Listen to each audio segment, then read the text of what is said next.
Part 29. A Sledgehammer Breaks into Pirates. Author, Zippo. Chapter 281. On Avalon Island, Beckman was holding a phone bug in his hand and was listening to Hank's report. "Oh? Is everything okay with Orgrim? Well, how is my hawk? That's okay, how about it? Is the harvest okay?" Beckman asked the phone bug. Reward, Hank scratched his head in confusion. What gain? Why didn't I know? Did O'Hara gain something? Wasn't it just that Mr. Hammer picked a place to fight? But when he thought about it, Hank seemed to have thought of something else. Same, he quickly said, there is a gain. The only survivor of O'Hara is a little girl who is only 7 years old this year. Little girl? Beckman was stunned for a moment, not understanding what Orgrim meant. What would he do with a little girl? Second Master, this little girl is a scholar from O'Hara, the kind who can interpret ancient texts, but unfortunately, everyone who knows her identity is dead. Maybe the world government knows that we have taken a little girl away, but I probably won't think too much about it, Hank quickly explained. As soon as he said these words, Beckman's eyes lit up. Sure enough, let me just say that Orgrim's actions are reasonable and well-founded, and he cannot be aimless. He suddenly went to O'Hara to cause trouble, partly to help my useless brother. On the other hand, he must have his own arrangements. Now he has managed to get a scholar without anyone noticing. This is really amazing. Ancient texts and ancient weapons must be the focus of the world government. No matter what force obtains such a thing, the world government will definitely pay close attention to it and study it if there is any trouble. It is even very likely that it will attract most of the Navy's attention and target this force. The Warhammer pirates are currently in the development stage, so they definitely cannot play like this. Otherwise, if the Navy comes to attack Shufeng every 2 days, they will be annoyed to death. What's more, O'Hara's scholars have an instinctive dislike of Orgrim and their Warhammer pirates. If he were an adult scholar, he might rather die than surrender. But for a little girl whose family has been ruined, it is not that difficult to change her thoughts. He can also secretly master the technology of ancient writing without concealing it from the world government. In the future, whether he is selling this technology or looking for ancient weapons, he will be able to do so with ease. Awesome, Orgrim. This trip was not in vain, this time the Navy's demon-slaying order was not in vain. After hearing that Orgrim and my hawk all rested, Beckman did not ask Hank to disturb them. Soon, after learning a few things, Beckman hung up on the phone bug. Then he looked at Neiman with a somewhat emotional expression, and then said, "Neiman, who do you think is smarter, the second brother, me or Orgrim?" "Of course it's the second brother. Even the eldest brother always talks about your cleverness and praises you to everyone," Neiman said matter-of-factly. "Yeah," Beckman murmured a little, then smiled helplessly and said, "I'm just being clever. After all, O'Hara's turmoil is limited to O'Hara. Without reporters, Orgrim will not take the initiative to promote anything. After all, he is a pirate. The Navy must deal with the aftermath before it can announce the news and make appropriate arrangements. Therefore, even if O'Hara is gone now, most people in the world do not know the news. Even the vast majority of people in Zihai and scholars from all walks of life are not aware of this matter." At this time, at O'Hara's old site, a giant was sitting on a huge raft, and beside the giant, stood a woman. This woman was none other than Nicole Albia. She was holding a nautical chart in her hand and looking at the boundless sea in front of her with a dull expression. She has run back and forth to this O'Hara countless times, and was also born on this island. She is very familiar with it and the surrounding sea currents. But now, where is the island? Where did the island go? Could it be that we went to the wrong place? Albia, Sorrow asked. After escaping from Marine Headquarters Marineford, the two of them wanted to inform O'Hara. They should find an opportunity to run away. The world government and the Navy were going to execute a demon-slaying order on O'Hara. But the problem is, they don't have O'Hara's contact number, and they only have a broken ship. How can they outrun the Navy's demon-slaying order fleet? So by the time they arrived, O'Hara was already cold. Impossible, I can't go wrong, Albia murmured softly. Then he suddenly collapsed, knelt on the raft and cried loudly. O'Hara is gone, all his companions are gone, even the tree of omniscient is gone, and all the glory he once had is gone. But what about my daughter? No more. I didn't even have time to take one last look at her, and I didn't even know if she had changed now. Everything in O'Hara was destroyed by the demon-slaying order. Demon-slaying order, world government, Navy, I won't make it easy for you, Albia cried bitterly while making up her mind in her heart. Sorrow was still a little confused at this time. As for the demon-slaying order, as one of the 5 lieutenant generals who were originally assigned to execute this matter, naturally, he understands this thing very well. Indeed, the area where the demon-slaying order is located will be attacked by the Navy in a saturation-style indiscriminate manner, and will be directly burned to a white ground, with no humans or animals left. It can be regarded as a complete eradication of everything in this area. Sin. But, I've never heard that the demon-slaying order will destroy even the island. Where is O'Hara? Even if you go through the demon-slaying order, you should leave some traces, right? In the original story, most of the books in the Tree of Omniscient were kept in the lake, which was actually the search work after the end of the demon-slaying order. It can be seen that the demon-slaying order generally does not destroy the island. But now, things are completely beyond Sorrow's knowledge. So cruel. Sorrow, O'Hara is gone, but I still want to thank you, because I will become O'Hara's seed, O'Hara's wool, and the seedling of the Tree of Omniscience. Thank you so much for protecting me so far, O'Hara said softly. In her opinion, if O'Hara is gone, then the scholars must also be cold, and the ashes may not be found. Now the only survivor of O'Hara is Nicole. O'Hara is dead, so she will naturally have to shoulder O'Hara's future. It's nothing, I just followed the justice in my heart. Sorrow waved his hand and said. Do you have any other thoughts now? If not, let's break up.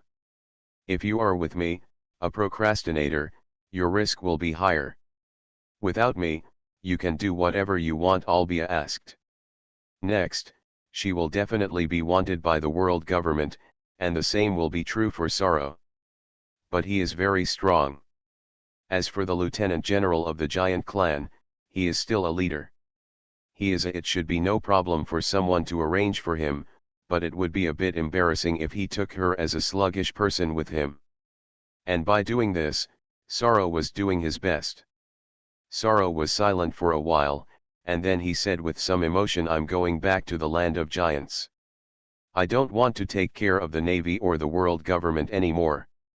I'll just be a good giant honestly in the future. Yeah, Albia wiped away her tears and smiled. And you? Albia. This sea is very dangerous.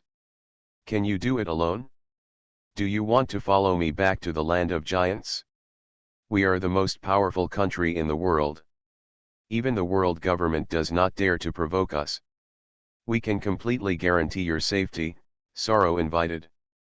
Orbia shook her head and said, No, I want to inherit O'Hara's wool, light up the lamp of mankind, and preserve the voice of the past, so on the next island, let's say goodbye to each other. What are you going to do? Sorrow asked again. You, ever heard of the Revolutionary Army? Albia asked. Revolutionary Army, Sorrow was stunned for a moment, then nodded immediately and said, Of course I have heard of it, even that Durag, he used to have a very good relationship with me. We often drank together. As he spoke, Sorrow looked at Albia with some surprise and said, Do you want to join the Revolutionary Army?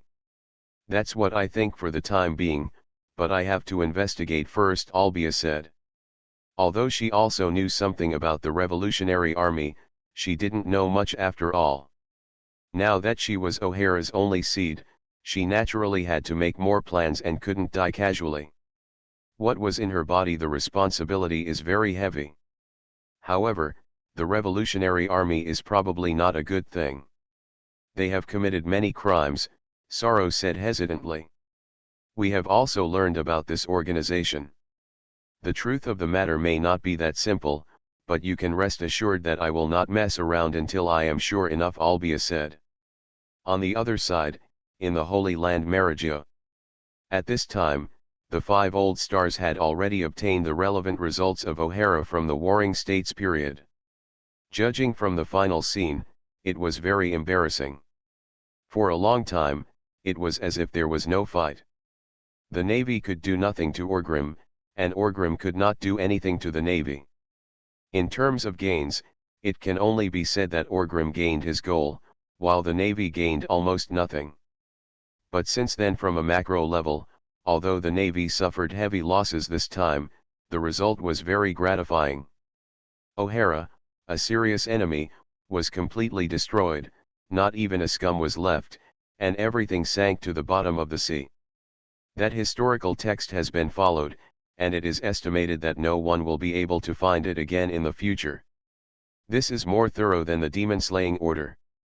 Secondly, the world government and navy do not have to bear the adverse effects that they originally had to bear. With Rem, the scapegoat, the navy, or the world government, can completely clean up the demon-slaying order, very clean. Look, O'Hara's scholars have transformed into demons, intending to resurrect ancient weapons and destroy the world. The great pirate Hosgarot Orgrim discovered this and came to O'Hara.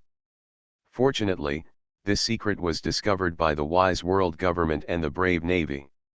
It was completed in time before Orgrim, before his goal, he launched a demon-slaying order against O'Hara. In the end, the heroic navy and the evil Orgrim launched a fierce battle in O'Hara on the West Sea, losing 10 warships and a large number of outstanding navy. But all this, it was worth it. They succeeded in erasing everything in O'Hara, and also ended the ambition and conspiracy of Orgrim, a crazy pirate who intended to destroy the world.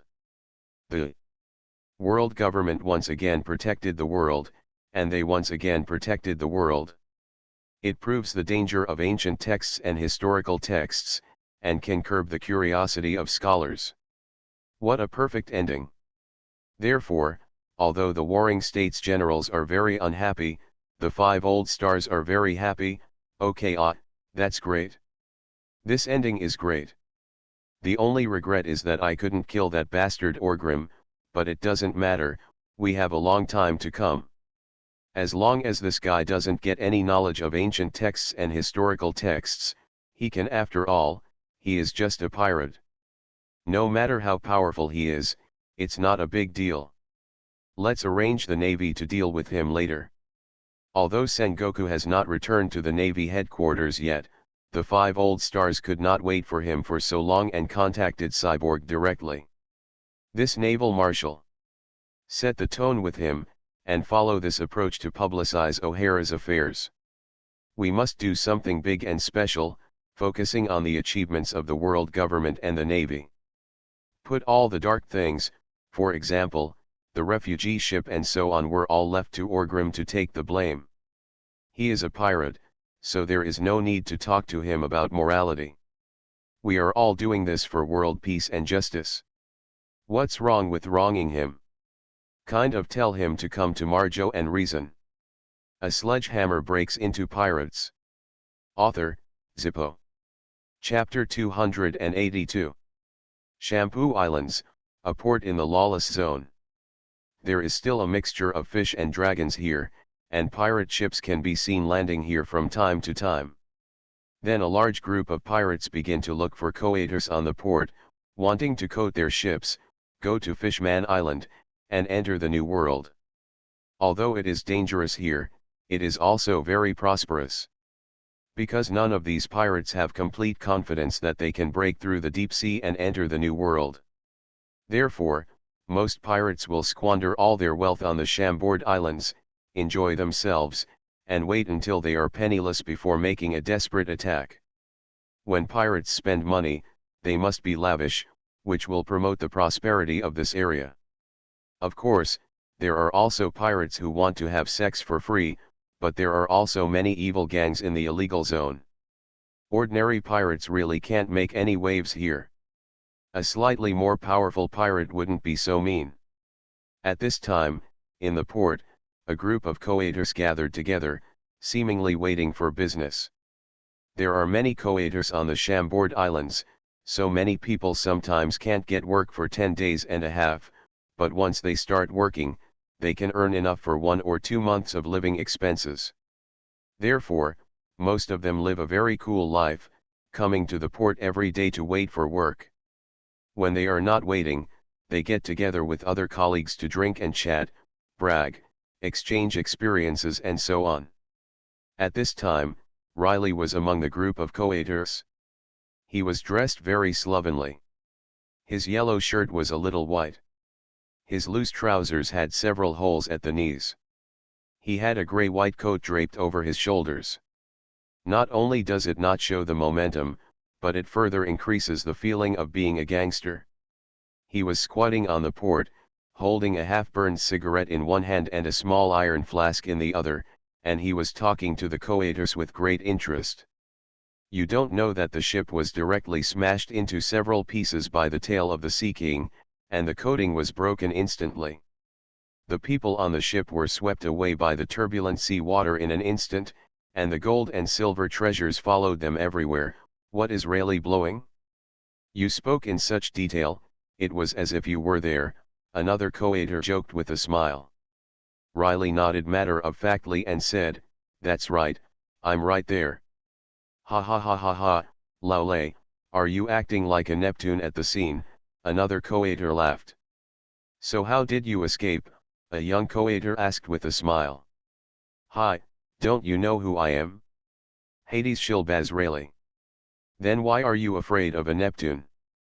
"I swam straight up from the sea, which is how I got to the Chambord Islands," Lila said arrogantly. His expression was extremely disgusting. But the group of coaters around him all burst into laughter. Don't think that just because you look similar and have the same name, you can pretend to be someone else. If you say that again, if you really provoke the Navy, you will be in big trouble, a coater said with a smile. The others also teased Rayleigh and did not take Rayleigh's words seriously. At first, when Rayleigh came to the coaters group, everyone was surprised, because this guy really looks like the famous Hades Shilbaz Rayleigh, the right arm of the Pirate King. Many people even secretly reported it to the Navy. But so far, the Navy has not done anything, and Rayleigh, this guy is really just like a gangster who has taken root in the coater group. He comes here every day slovenly with a small wine bottle and a toolbox, bragging and farting with a group of hard-working people. Completely. He didn't have the airs of Pluto Shilbaz. When others asked him about it, Riley admitted very arrogantly that he was Pluto. But the more he behaved like this, the more people didn't believe him. As time went by, everyone think of this old fritter as a guy who likes to brag. In addition, Rayleigh's character is also very good. After getting familiar with these people, no one will doubt him anymore. Just kidding, Pluto, come back and talk to them, a low-life person coding and grabbing business. How is this possible? You think so, right? So now, even though Rayleigh brags about his experiences and being Pluto from time to time, the rest of the people think he is joking and making fun of everyone. Woolen cloth. Really, forget it if you don't believe it, then the Navy is nothing. Unless the wise General Sengoku and the hero Garp come to me in person, the rest of them are nothing. Riley waved his hand domineeringly and said. The surrounding coaters laughed again. Then, several other coaters started to talk nonsense. Riley took a few sips from the small wine bottle in his hand and started talking. He burped and felt that his life was very comfortable. Although he was very happy when he was a pirate in the past, but now, he just wants to be a gangster on the Chambord Islands. This kind of time is also very leisurely. Speaking of which, Riley felt that his character was a bit happy-go-lucky. When he was young, his house burned down, so he built a small sampan and lived directly on the sampan. There was no discomfort. As a result, I met this guy Roger inexplicably, and finally walked on the road of pirates. Now, it seems that we have returned to our original nature again. Just when Rayleigh was thinking about all this, a few newsbirds came to the port, and the coaters went up to buy a few newspapers, and then came back to share with everyone with a smile. Raleigh didn't buy the newspaper because he couldn't bear it. Yes, he wanted to break a Bailey into two flowers. So usually, he was reading the newspapers. Even if he couldn't read them, it didn't matter. After all, he could read Xiaqi's when he went back. But he knew that Xiaqi was very interested in all kinds of information in the newspapers. Never fail. Riley moved his buttocks and leaned towards a coater holding a newspaper in his hand. He put his arm around the guy's shoulders and said with a smile, "Come on, let me see what's going on here. Are you there yet? Do you need me, the coater, Laule, to come out?" The coater who was reading the newspaper didn't care about anything, and read the newspaper with Laylee with a smile. As soon as he opened it, Rayleigh's expression was confused, and the coater also looked shocked. The reason why Rayleigh was confused was because he saw a photo of Orgrim hanging in the newspaper. In that photo, the warhammer in Orgrim's hand was pointing towards the head of an old man with a strange hairstyle that looked like a clover. Smash it, but it hasn't fallen yet. If it had really happened, the scene would have been so cruel that it probably wouldn't have made it into the newspapers. Yes, this is the photo taken by a member of the CP agency. He also witnessed how Orgrim destroyed the Tree of Omniscient and took away Robin. But because of the distance, I didn't hear what they were saying, but I took this photo. A holy place for scholars, the highest institution of learning for archaeologists, O'Hara is gone, the coater holding the newspaper said in disbelief. Riley did not answer, but read the words on the newspaper carefully. O'Hara studied ancient texts with the intention of resurrecting ancient weapons that could destroy the world. He was discovered by Orgrim. He wanted to seize this power. Then the Navy dispatched the massacre fleet. Under the leadership of the warring States General, although they paid a heavy price, they still wiped out all the demonologists in O'Hara and successfully stopped Orgrim's ambitions, Riley murmured softly.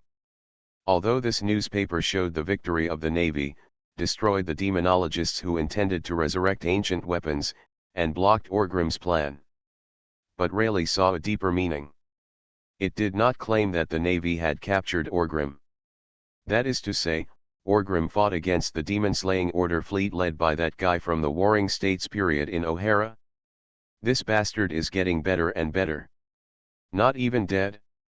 As for what secrets O'Hara was hiding behind his back, Riley had no intention of exploring. In short, it was definitely not as simple as what the newspapers said.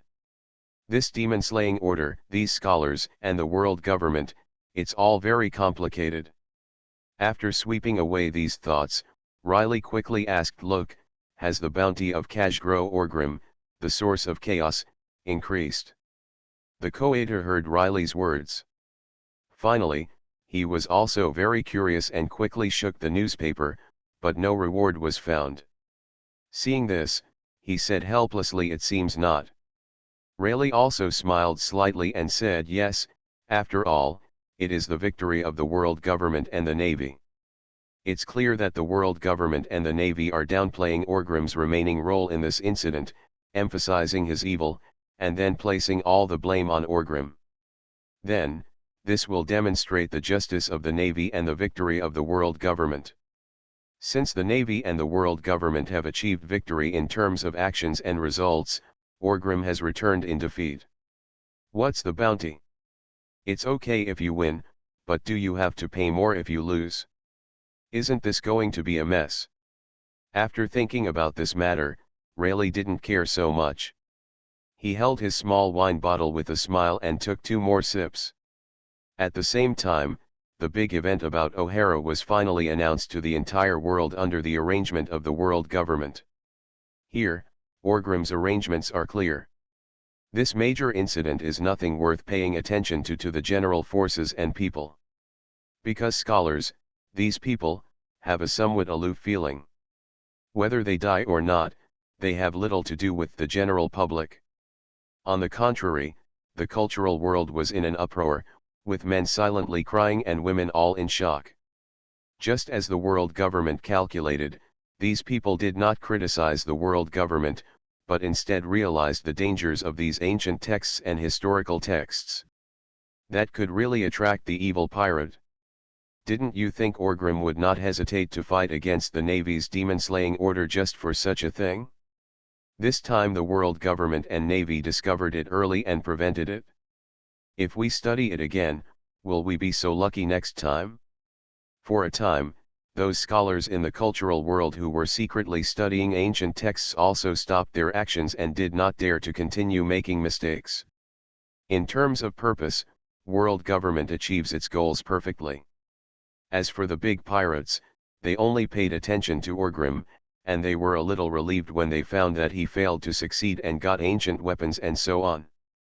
They have no interest in O'Hara or anything like that and are too lazy to care about their life or death.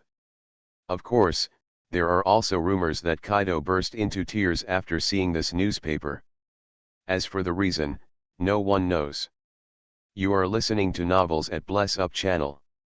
Wish you happiness and luck. How do you feel about this novel? Please like and leave a comment. A sledgehammer breaks into pirates. Author, Zippo. Chapter 283. Orgrim returned to Avalon Island with Douglas Barrett. As for that bastard Shanks, Orgrim dumped him directly when he was in the Western Sea. Anyway, the two of them are not from the same place, so why hang out together? Knowing that Barrett was cut off by Orgrim, Shanks also understood that it was unrealistic to invite him to join his own pirate group that had no character. So Shanks left after saying goodbye to Barrett. According to what he said, he was not ready to continue hanging out in the West Sea. He wanted to go to the East China Sea to find Bucky, a good brother, to comfort his injured heart and take a look at Captain Roger's hometown. People say that the East China Sea is the weakest sea, but Shanks thinks the East China Sea is quite interesting. There should also be a place of crouching tigers, hidden dragons, but it was well arranged by the world government and there was no trouble. After all, Captain Roger and Garp, the naval hero, walked out of the East China Sea. How could it be the weakest sea? Orgrim didn't bother to care about Shanks' thoughts. I don't know if Shanks can continue to create his own legend without Beckman. It should be possible, right? After all, this kid is quite good. Douglas Barrett's injury was serious, so even after coming to Avalon, he was still recovering from his injuries. Orgrim would not arrange any work for him in the short term. During this period of time, Orgrim was not in a very happy mood. Because those bastards from the world government and the Navy have once again dumped the blame on him. Is this still a human being? It's as if you wouldn't destroy O'Hara without me here. And that damn Sakaski, what's going on with the refuge ship? Don't you have any idea? It was actually said in the newspaper that it was me, Orgrim, who killed the refuge ship carrying ordinary people, causing the Navy's plan to evacuate ordinary people to fail, and no one survived on O'Hara Island. Fortunately, Orgrim used to think that you, Sakaski, were a man even though you acted radically. Now, you are just a despicable person. Of course, although Orgrim was complaining about this in his heart, he also knew that Sakaski definitely didn't care about it. As for the refuge ship, he probably had no intention of passing the blame, and was just taking advantage of the situation. After all, Sakaski is still a very responsible person, and his style does not care about reputation or dishonor. Orgrim regarded all the news in the newspaper as nonsense, and there was almost no real content in it. But what surprised him was that Robin's mother, Nicole Orbia, and the Giant's Lieutenant General, Sorrow, were not dead. Sorrow was offered a bounty of 200 million belly by the Navy, and Nicole Albia was also offered a bounty of 200 million beri. So theoretically speaking, there are still survivors in O'Hara, it's just that no one survived the major incident. After thinking about the photo in the newspaper, I guess that the woman Albia must not understand the truth behind it. She should be angry at herself at this time, right? Alas, excellent people are always misunderstood and envied, Orgrim murmured with some emotion. Orgrim had just returned to Avalon. His buttocks were not even hot from sitting in the courtyard. Beckman and a group of cotters rushed here in high spirits. Orgrim, you are finally back, and you didn't even say you would come to meet us. It's true. Beckman walked up to Orgrim with a smile. Orgrim grinned and said, it seems that you are all busy. I just thought we could have a meal together in the evening. Okay, an idler, won't bother you anymore. Ha ha ha ha, what are you saying? It's too modest, Beckman patted Orgrim on the shoulder and said. The rest of the people also looked at Orgrim with admiration. This made Orgrim a little confused. He stretched out his hand and scratched his head. He always felt that there was something strange about these guys. But I can't feel the specific strangeness. What am I being modest about?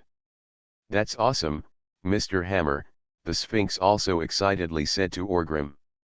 Orgrim smiled, waved his hand and said, what's so powerful, isn't it the demon-slaying order? The only one who is more difficult to deal with is the Warring States guy. We are not saying this, but your plan is really great and perfect. Unexpectedly, you are now both civil and military. Beckman patted Orgrim on the shoulder with some emotion. Orgrim was stunned again. What did you say? What did I plan? Ah. Barrett, right? Ha ha ha ha, that's true, I am also the captain after all. Orgrim seemed to have come back to his senses, and laughed and said. No, no, no, we're talking about your O'Hara plan. It's simply wonderful. Look, you kidnapped a scholar, but the world government is complacent, thinking that it has achieved a perfect goal. However, everything has failed.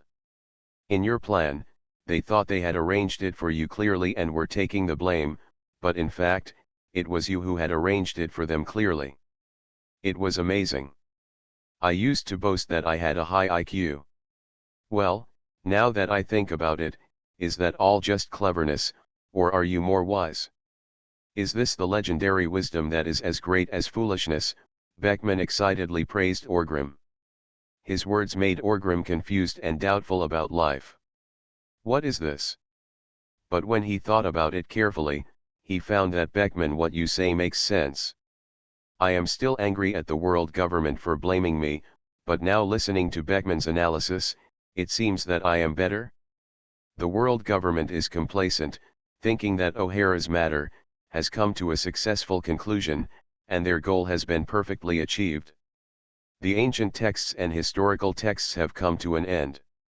Next, as long as Nicole Albia is caught and killed, everything will be over. But from a perspective, these are all nonsense, because Nicole Robin is in my hands, and everything about O'Hara is not really over. On the contrary, I also concealed it. The world government never expected that. Is he holding a scholar in his hands? Or the kind of scholar who can decipher ancient texts and read historical texts? Although he has no interest in these things, it can bring him great psychological comfort. This is O'Hara's biggest. The winner is actually me. On the surface, Orgrim, was arranged by your world government, but in fact, I arranged it for you. Damn it, you didn't expect me to be so good? I wanted to explain the situation to Beckman and the others, but in fact, I didn't think too much about it, just because I had some appreciation and affection for Nico Robin, coupled with Dr. Clover's kneeling and his noble words of protecting the voice of the past. I discovered the scholars of law were not worthless and had no merit, so they took her away only after they settled their grudges with O'Hara. But looking at Beckman's rare admiration, he looked at Neiman, that look on the face of Big Brother. You are so awesome, looking at the Sphinx's look that you are like this Orgrim. The power of pretentiousness in Orgrim's heart can no longer be contained. Only his eyes can be seen. His eyes deepened a little, and he waved his hands calmly and said, "It's nothing. The world government and the navy can't get along with us anyway, and they often blame me. This time, I'm just taking advantage of the situation and taking revenge on them." Just a moment. Although these ancient texts and historical texts are not within the scope of our plan, one day in the future, it may become a sharp weapon in our hands to stab the world government. I just made plans decades in advance. There's nothing to be proud of. It's just basic operations. Don't be so excited. Without the insights gained during this period, Beckman would only feel that Orgrim was showing off again. But now, he didn't think so at all.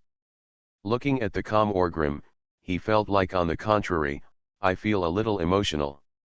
Look at how calm Orgrim is. On the contrary, what are we, the melon-eating people, excited about? I am just arranging the current affairs, which makes me a little confused, but what about Orgrim? With a few casual operations, he arranged things for a few decades later. Yes, although our Warhammer pirates currently have no idea about historical texts and ancient texts, and we have no intention of acquiring ancient weapons. But if you can hold this thing in your hands, you will never panic. This is the real long-term vision. The boss is the boss, the captain is the captain, and the big brother is the big brother. Everyone, look at how outstanding the captain of our Warhammer pirates is. Now that we have some achievements, many people are starting to feel complacent. We should learn more from Orgrim's spirit and be neither arrogant nor impetuous. Do you understand? Beckman said to the others. The others also had taut expressions. Orgrim also felt a little emotional in his heart. Alas, I am indeed a son of heaven, just do something casually, that's how awesome it is. Before Orgrim could express his feelings, Beckman stopped bragging. Instead, his expression became slightly calmer and he said, "During your absence recently, I also realized that some of my mistakes have become clearer. Your original decision was correct. Now that you are back, how about arranging our work? Give me some advice." Orgrim was confused again.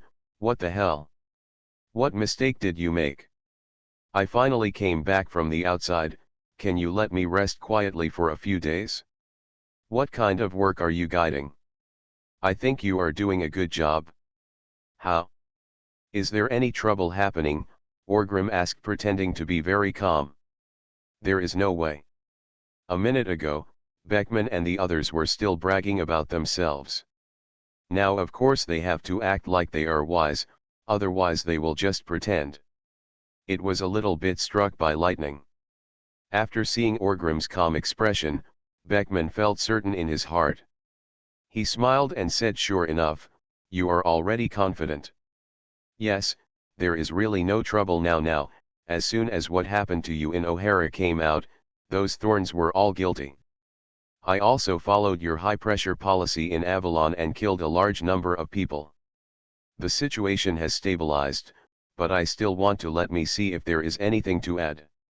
Orgrim is still confused in his heart. What is this?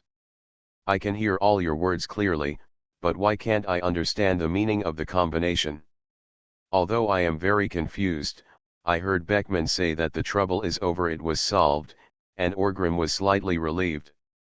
Then, in order not to show his cowardice, Orgrim patted Beckman on the shoulder and said, "Beckman, you are my most trusted brother. If you have anything, just let it go. If you do it well, people grow up gradually. How can you see a rainbow without going through ups and downs? Didn't I, Orgrim, walk through it step by step like this? I don't think I need to add anything, I'll leave it all to you." Beckman was stunned for a moment, and then he felt a little moved in his heart. He had made these mistakes before, but Orgrim not only didn't mention them, but even still trusted him full of confidence. This deep brotherhood is really impressive. I'm so touched. Pirates also have tenderness. Thinking of this, Beckman immediately said, "Okay, then I won't be pretentious. After all, who among us brothers is following the other? Don't worry, I will learn from these experiences and lessons. I will no longer be so idealistic in the future. Let's go step by step and down to earth." Although he didn't understand what Beckman was saying, Orgrim nodded with satisfaction, patted him on the shoulder, encouraged him, and finally got over the matter. At this moment, Orgrim had no idea about the world government. The unpleasant feeling of blaming myself for the O'Hara incident has also disappeared. Avalon is better. It feels like home when I come back here. The big guys here are nice to talk to and all of them are talented. Ah! A sledgehammer breaks into pirates. Author, Zippo. Chapter 284. Spring passes and autumn comes, although Avalon is a spring island unaffected by seasonal changes. But time still quietly came to the middle of 1502 in the Hiwan calendar. During this period of time, things on Avalon have been developing smoothly. Beckman's methods have indeed become much more ruthless, and he has made drastic changes and arrangements. Rengar, under Beckman's order, once again transformed into a bloody butcher. In less than a year, he launched 4 major purges in Avalon. It directly and indirectly caused the death of nearly 10,000 people. Yes, it was like this every time. However, precisely because of this high-pressure policy, the resistance within Avalon has been weakened to the extreme, and now no one dares to explode. No one even dared to mention these things, because Beckman had implemented the continuous sitting method on several islands around Avalon. If someone you know well around you has such bad remarks or inciting behavior, not only should you not participate, but you must report it as soon as possible. Otherwise, once they are caught by the black robe pickets led by Rengar, they will all be seated together. After sitting together, if you are lucky, you can be assigned to work as a laborer, doing some relatively disgusting tasks, such as building the sewer system of Avalon City. If you are unlucky, you will be beheaded directly. The whole family will be beheaded. When this high-pressure method was first introduced, many people did not take it seriously. It was not until 4 major purges that the reputation of the black-robed pickets was completely established. The changing hearts of Avalanas also fell silent again. Now, some people will think that as long as they don't cause trouble and quietly follow the requirements above, life will be pretty good. At least there is no shortage of food and drink, and there is still a certain amount of wages to be paid every month, and no one dares to deduct it. After all, the black-robed picket team will also pull out those who deduct wages and behead them, and every report will be accurate. Apart from being a little uncomfortable with freedom, the rest of my life is pretty good. I even occasionally heard that in a few years, after the black-robed pickets wipe out all these rebellious parties, restrictions on freedom will be further relaxed. Maybe, there will be a chance to leave Avalon in my lifetime. And when these huge populations began to stabilize, even if their current efficiency was still very low, their feedback to Avalon and the Warhammer pirates had begun to show signs. First of all, a large amount of labor has entered the arms factory, and the quantity and quality of Avalon's firearms production can be guaranteed. In the Dark World, it has gradually gained a foothold, and the arms business with the Beast's pirates is also known as Dark Arms. 2 giants. Then there was the rich woman's happy medicine. With Caesar's participation, Indigo and Nightingale quickly developed this thing thoroughly. In the hands of Doflamingo, it began to operate and was sold to the noble classes around the world. The price of this thing is very high, and ordinary people cannot afford it, so only nobles can play with it. Not to mention, after adding IQ as the main ingredient, many side effects have been eliminated. The first is that the addiction is reduced. This reduction is the addiction of the body, not the addiction of the mind. In other words, it is almost harmless to the human body. On the contrary, it can bring you happiness. As for this mental addiction, it is almost the same as internet addiction. Once you enjoy this kind of happiness, after a while, you will naturally want to experience it again. It doesn't matter. As long as there is no physical harm, Orgrim's conscience will be fine. Internet addiction or other things depends on personal quality. What does Orgrim have to do with him? Of course, after many discussions with Orgrim, Beckman finally rejected the rubbish name of Rich Woman's Happy Medicine and changed it to a relatively noble name. With persistence, the name of this potion became Spiritual Boy. Although Beckman still wanted to complain about this name, he always felt that Orgrim's trip should have deep meaning. In addition, Orgrim had already given in once, so he finally recognized the name. Although Doflamingo, a mature middleman, arranges sales, the current sales volume of Spiritual Boy is still not very high, and it should be that it has not been generally accepted by the nobles. But Doflamingo also discovered that this thing has a very good return rate, and sales are also rising steadily. It seems that the future is still good. The emergence of this thing is great news for Indigo and Nightingale, because they are no longer gold-swallowing behemoths who can only get in and out. They have products now, and a steady stream of funds can flow back to support them. With this first step, there will definitely be a second step in the future. As far as Orgrim knows, they have already begun the second phase of potion research, making some high-end products specifically to sell to the Draco people. Not happy enough? Orgrim also became excited after learning the news. I emphasize that if you sell it to the Tianlong people, then you don't have to worry so much about how happy it comes, as for side effects and so on, it doesn't matter. Anyway, he, a Draco, doesn't do any serious work. If he lies in bed every day, drinking spirit, and has no interest in doing evil, Orgrim will not only be able to live with his conscience, but he will even feel that he has done a good thing that benefits the country and the people. Alas, I still have to do one good deed every day. As a pirate, you still need to learn more from Newgate, the pinnacle of pirates, and do charity and give back to the world. Maybe it's because Newgate silently contributes behind the scenes and accumulates virtue, right? Can he make the era of Whitebeard? At this time, Orgrim was lying on the sofa in his room, looking very salty. The work of the Warhammer pirates has been left to the rest. Orgrim can just grasp the general direction. It seems that he has really learned the lessons from the last time. Beckman has never done anything during this time. Nothing went wrong. All plans were implemented steadily in his hands. The power of the Warhammer pirates is also growing steadily, striving to catch up with the Big Mom pirates as soon as possible. As he lay down, Orgrim felt a little sleepy. He closed his eyes for a while and squinted. At the same time, a delicate figure also strolled into Orgrim's courtyard. She was wearing a pink hat and was dressed very delicately.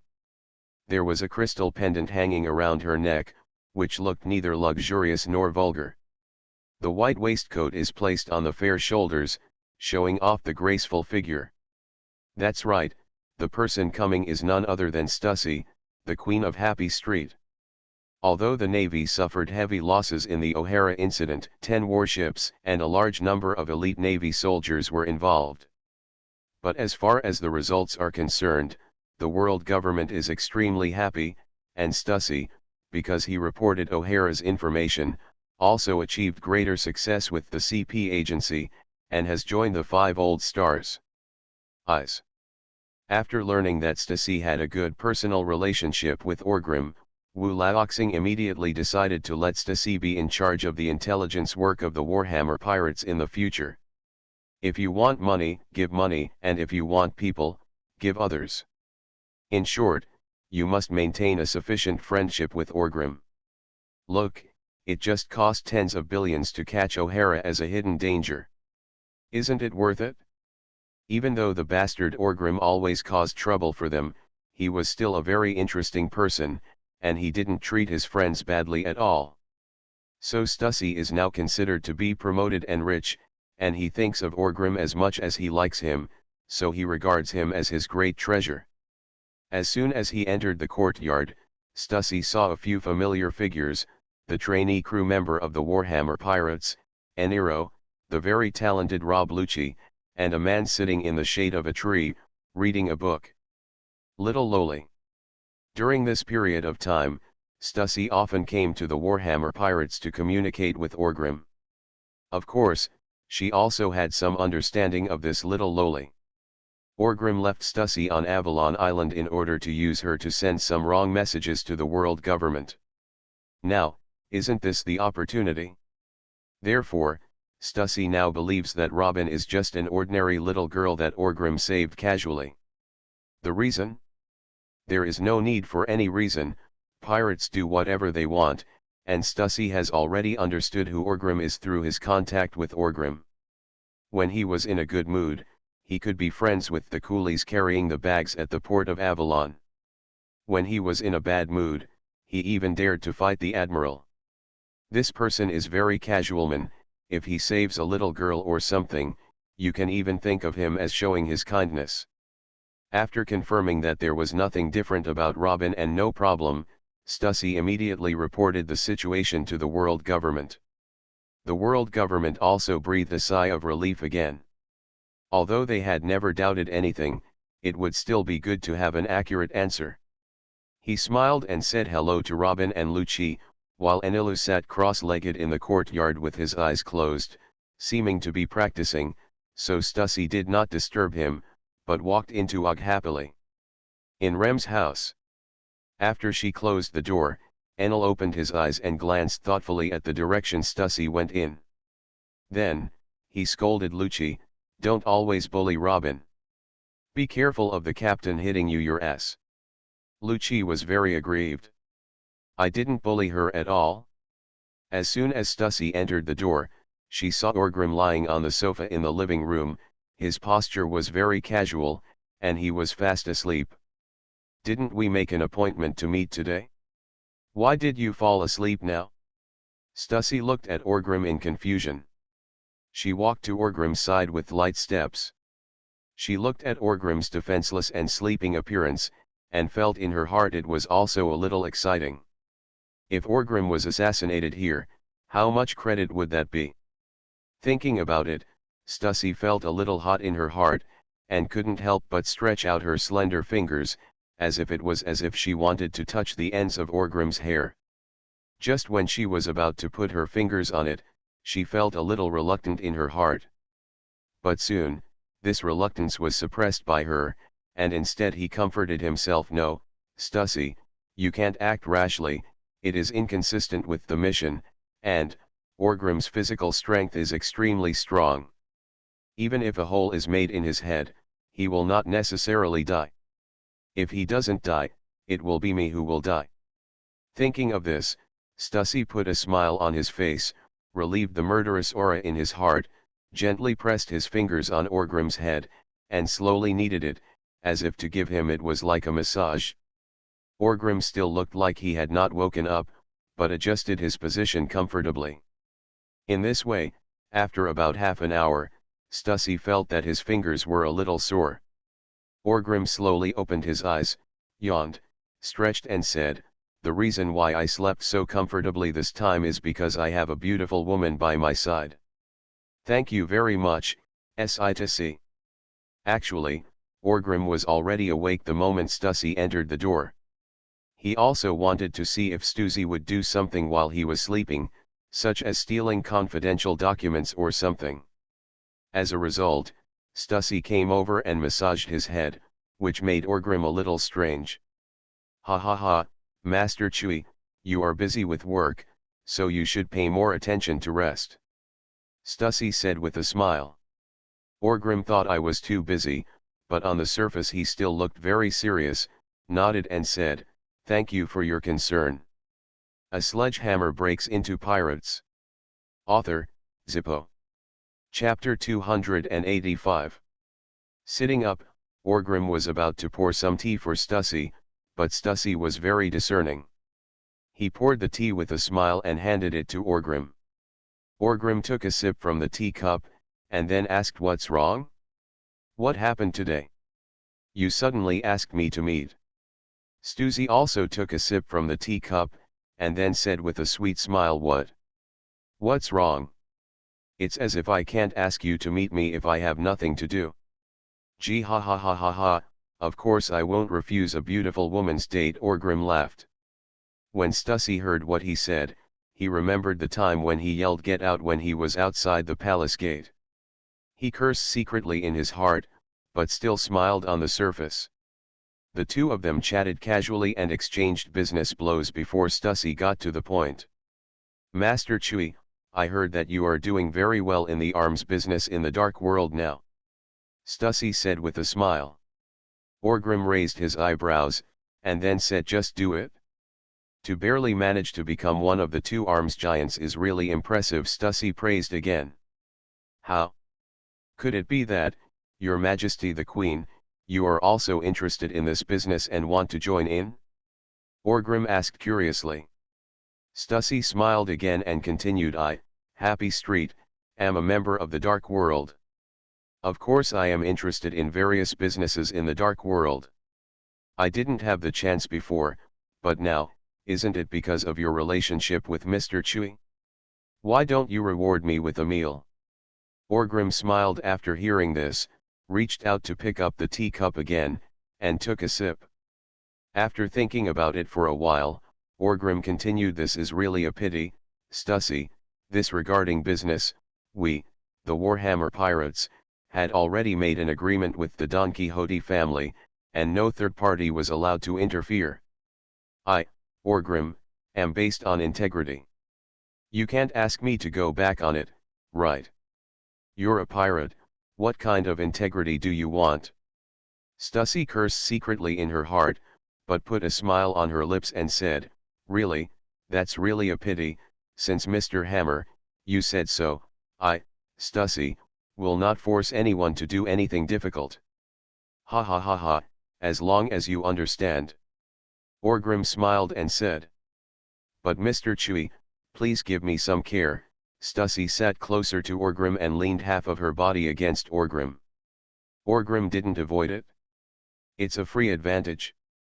If you don't take advantage of it, it's free. Take care of? How to take care of it? Didn't I take good care of you after what happened to O'Hara last time? How about it? Have you cleared up the relationship with those bastards from the world government?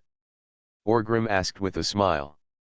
When he mentioned O'Hara's matter, Stussy was a little happy, from the bottom of his heart.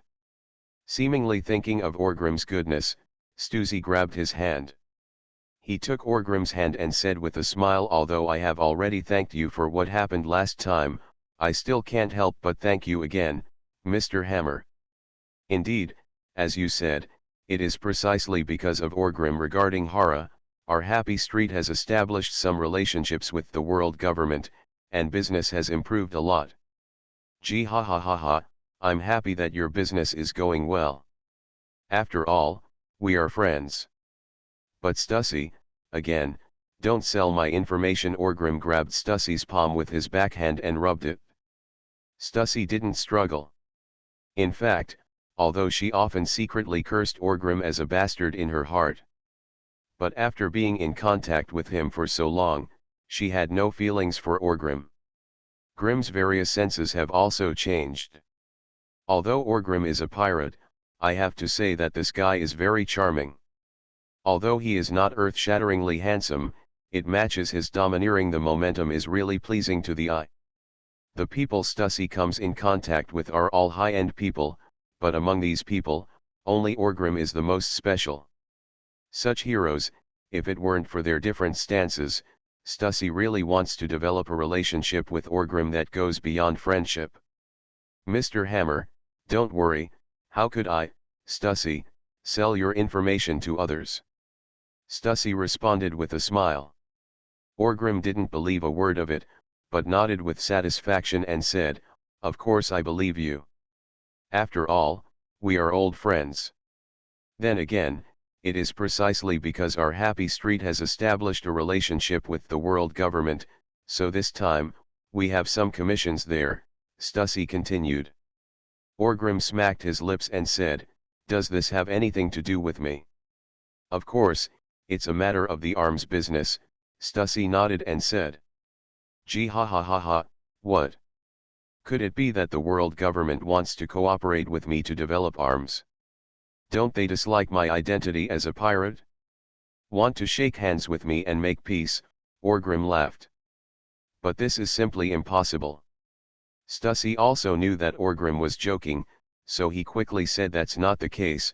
The thing is like this, as the sea with the advent of the Age of Thieves, both the world government and the navy have encountered many difficulties. If they want to bring down the Age of Pirates, they must strengthen their power. The most direct way is to strengthen the power of the navy. However, the world government's production efficiency is somewhat." Having said this, Stussy paused for a moment, and Orgrim also smiled. "Although the world government is so large, due to hundreds of years of corruption, internal corruption has long been serious.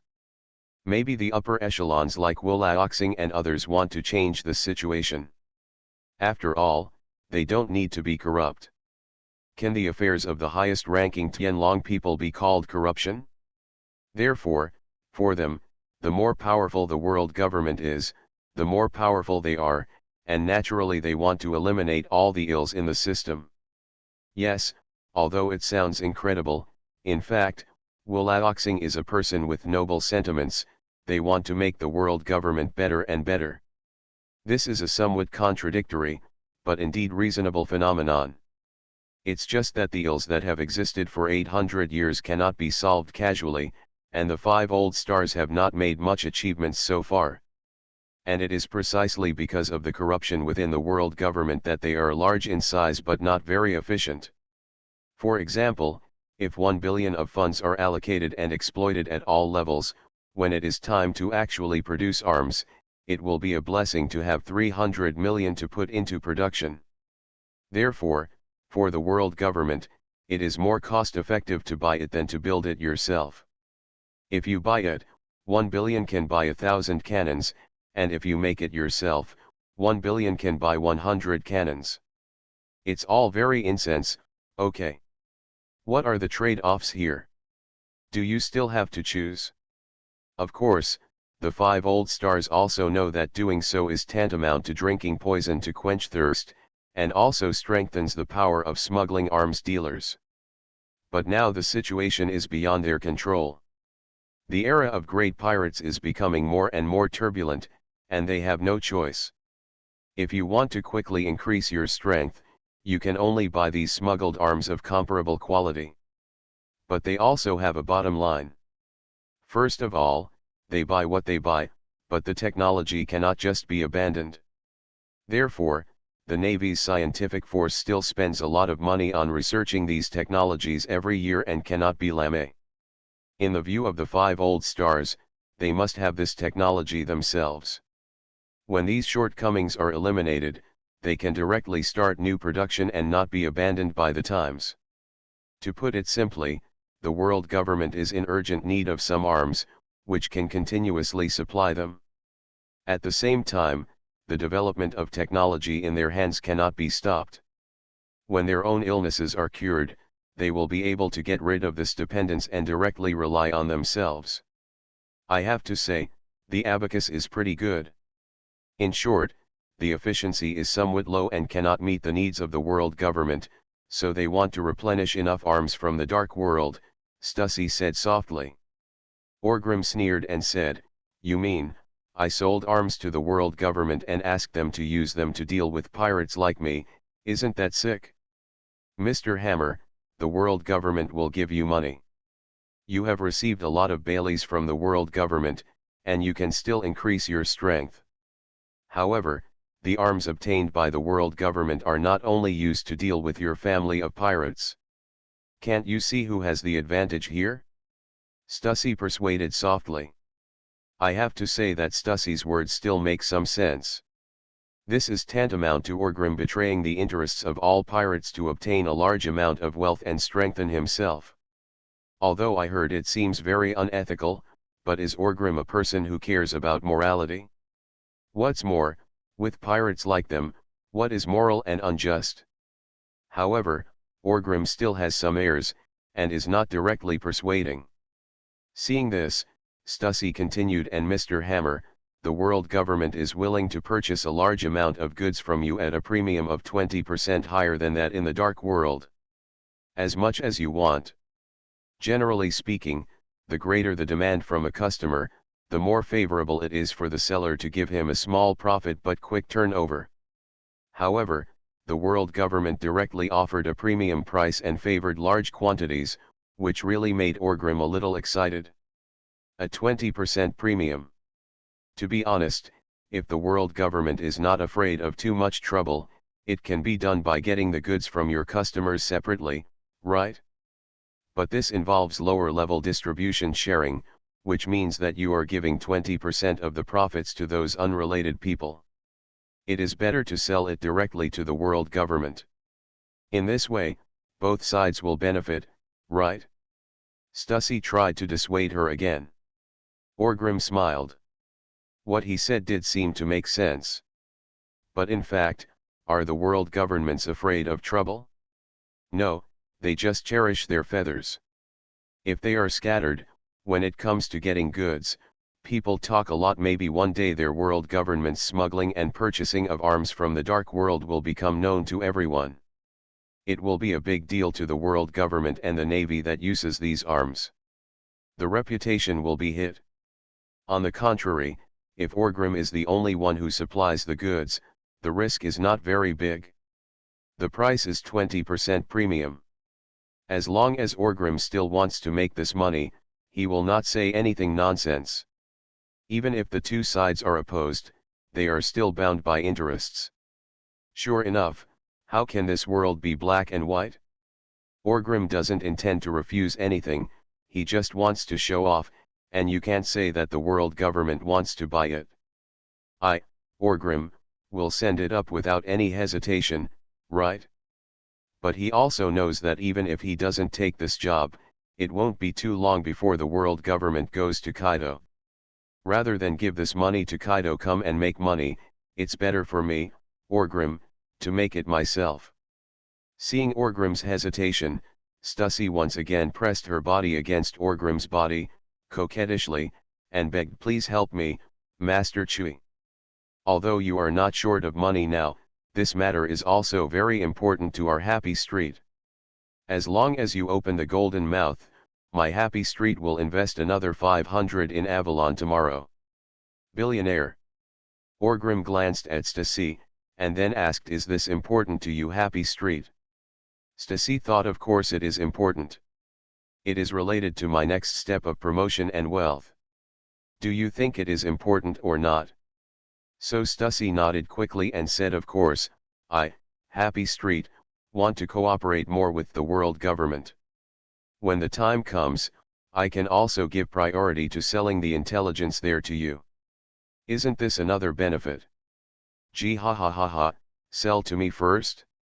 What information? Orgrim laughed loudly and said. By the way, there's something you probably don't know yet, Mr. Hammer, right? Moonlight Moria, the Navy is planning to invite him to become the king of the Shishibukai. This news is very secret, how about it? I can find out about it in Happy Street. If there is any news like this in the future, I will tell Mr. Chui in advance. Stussy held Orgrim's arm, rubbing it and begging. A smile appeared on the corner of Orgrim's mouth.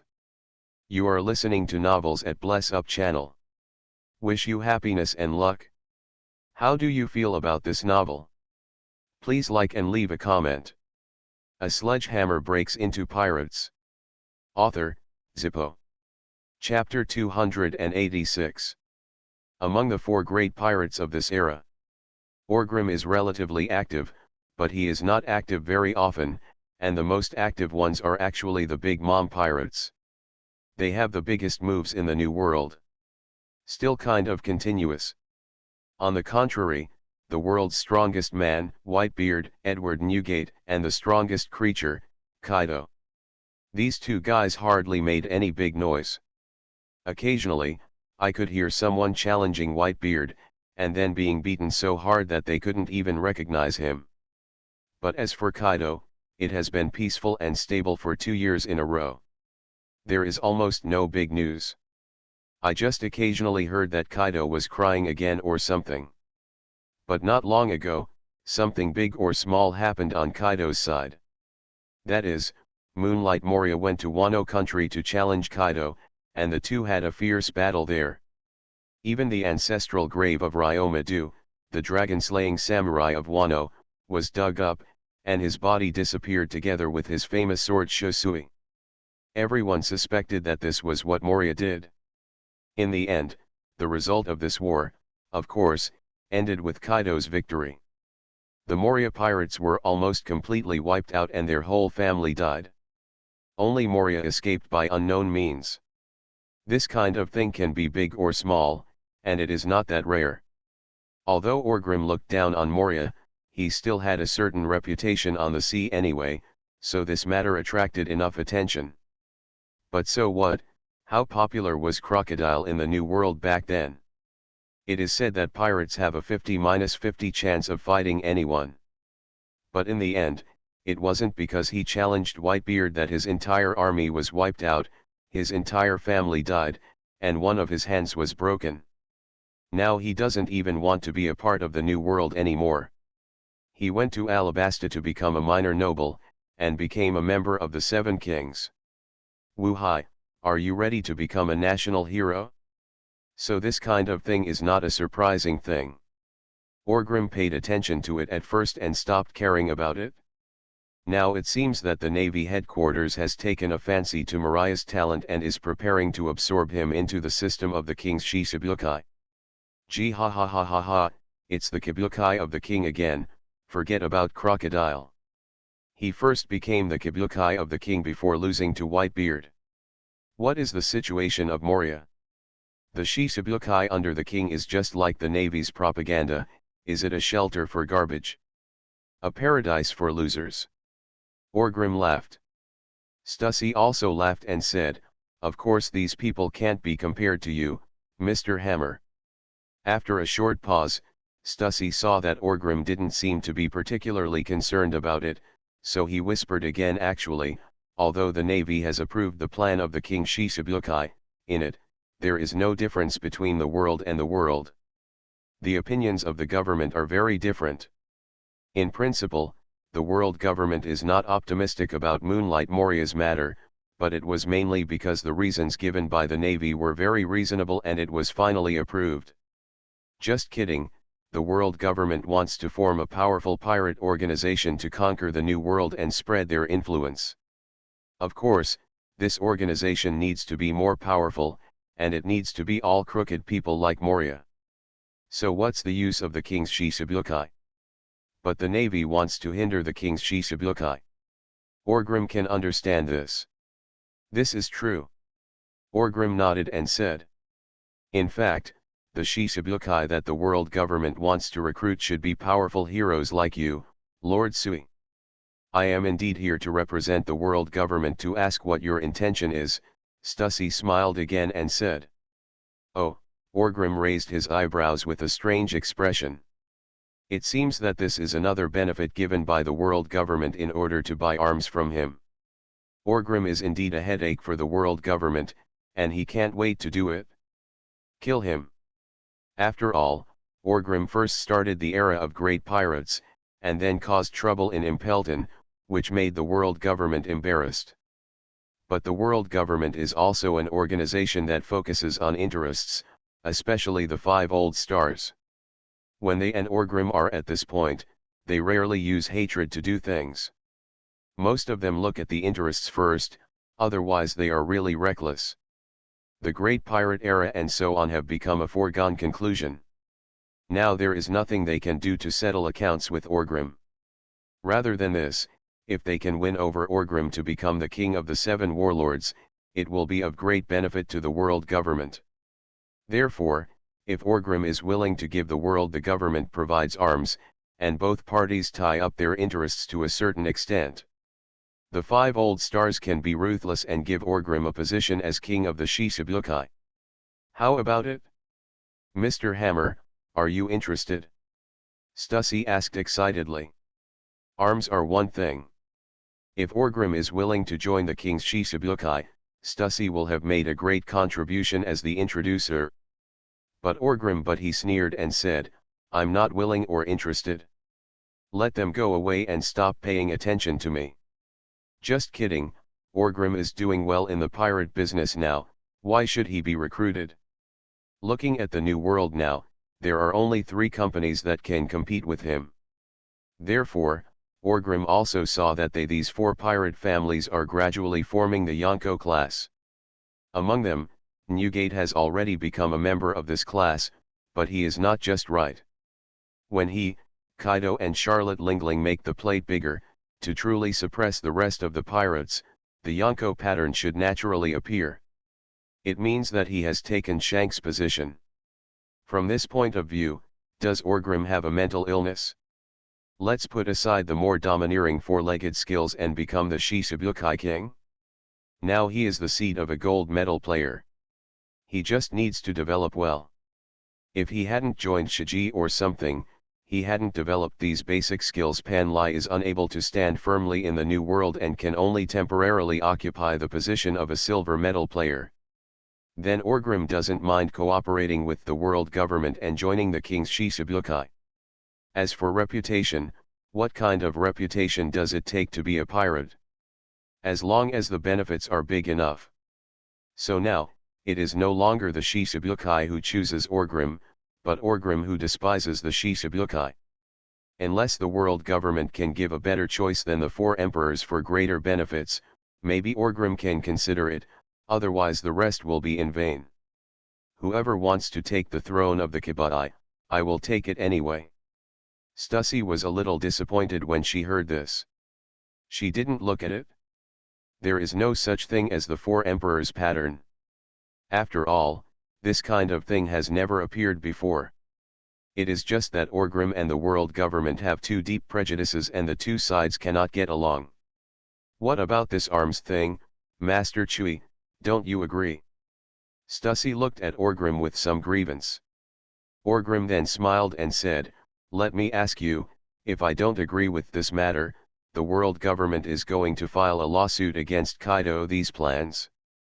Stussy didn't hide anything and said, of course. Although Kaido's main industry is cold weapons, they have proven before that they can produce thermal weapons of sufficient quality. The world government's order, if it is big enough, Kaido should be able to expand production to meet their needs.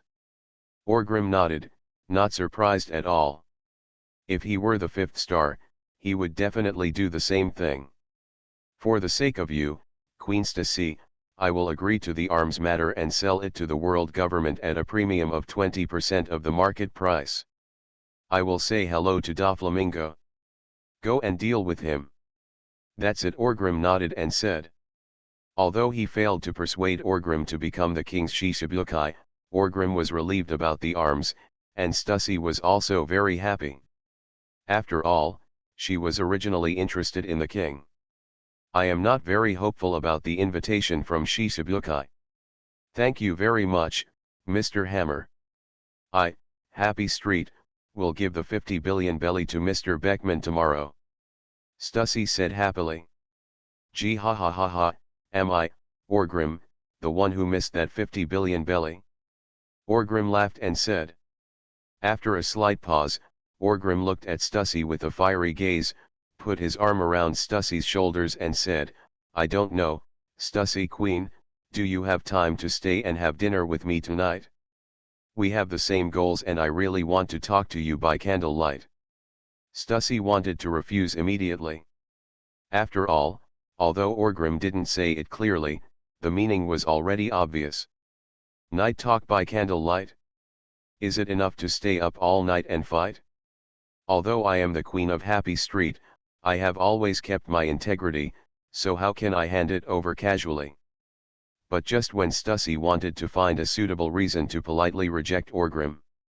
But she felt that the rich aura coming from Orgrim made her heart move. If you think about it carefully, although Orgrim is a pirate and the 2 are on opposite sides, but looking beyond this, Orgrim is indeed very charming.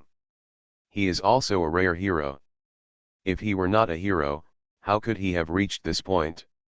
Wouldn't it be a grief to develop this kind of relationship with him? Do you even have a little expectation? It's just that I don't have much experience, but I still have a lot of theoretical knowledge. After all, she is the queen of Happy Street. Orgrim's body is so strong, can I really bear it? The mission given to me by the world government is to maintain sufficient friendship with Orgrim, but now I refuse his words. It will be a little embarrassing in the future, so why don't I just agree? This is also for the mission. Compared with the mission, what is innocence? Stussy tried every means to convince herself in her mind. Although I am very moved, I have to have a suitable reason, so that I can be reserved and get over the hurdle in my heart.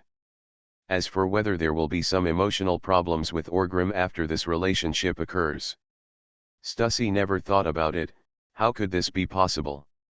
She, Stussy, is not such a naive person.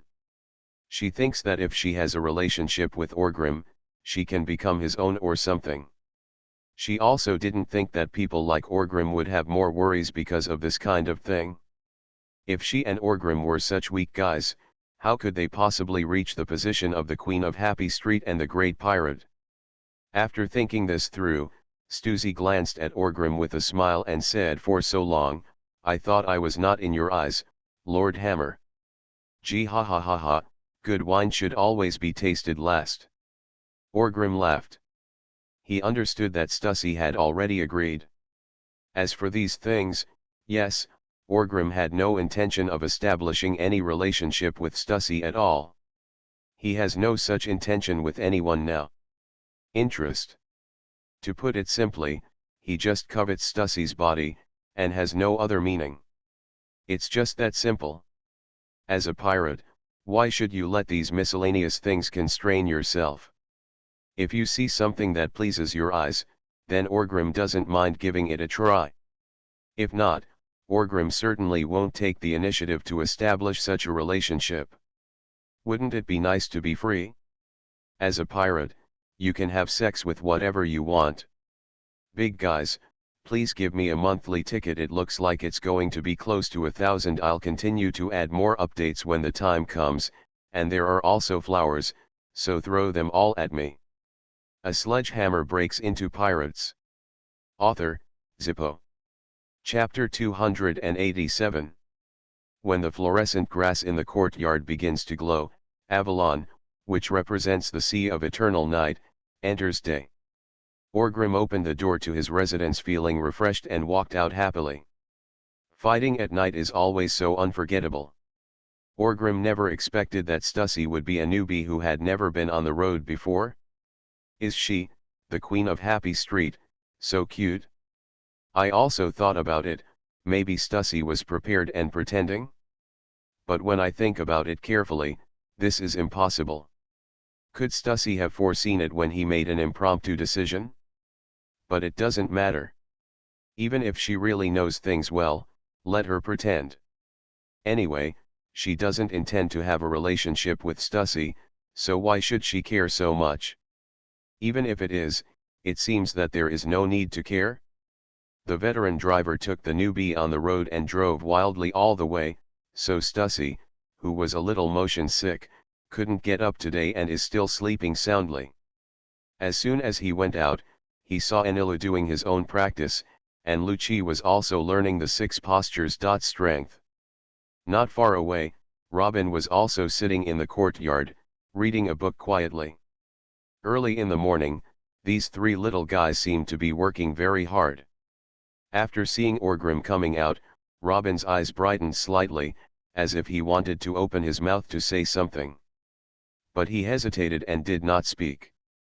Seeing this, Orgrim walked over with a smile, stretched out his hand to rub the little guy's head, and asked, "What's wrong?" "Orgrim, my mother is not dead, right?" Robin asked with some expectation. Your mom?" Orgrim was stunned for a moment. "Nicole Albia, although I have almost forgotten her appearance, I saw her when I was looking through some reward notices today. There was also this news in O'Hara's newspapers." Robin said quickly. Orgrim pondered for a moment, then nodded and said yes, he is indeed not dead. Hearing Orgrim's personal confirmation, Robin seemed to be a little more excited. How? Do you want to find her? Orgrim asked. May I? Robin asked in surprise. Orgrim thought for a while, then nodded and said, okay. Although Robin is a big killer and has the ability to interpret ancient texts and historical texts, it is very possible to find ancient weapons. But Orgrim is not very interested in these things, and he has to use such a little girl to do it achieve one's ambitions. Although being a pirate does not require these concerns, it still seems a bit despicable. So Orgrim doesn't intend to use Robin in any way. Of course, if she volunteers, Orgrim won't reject her. After hearing Orgrim's affirmative answer, Robin's expression was happy at first, but then he shook his head very sensibly and said no, let's forget it. Haven't you seen her for a long time? Don't you miss her? Orgrim asked curiously. I miss her very much and wish I could go see my mother now, but, Mom seems to be in danger. She is having a hard time avoiding the world government alone. If she takes me with her, I will cause trouble for her, Robin said very sensibly. After a slight pause, she continued, moreover, my mother must have thought that I was dead. She didn't take me to sea before, so she probably thought that I was too young and unsafe. Will become her concern.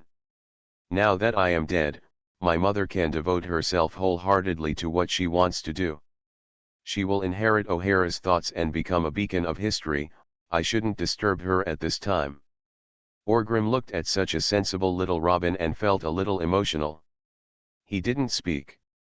Robin was talking a lot to herself, but as she was talking, she suddenly stopped.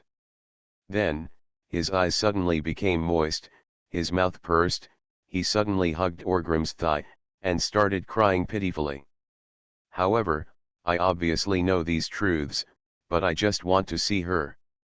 I have been very patient. In fact, I knew from the beginning that she was still alive. I didn't ask anyone.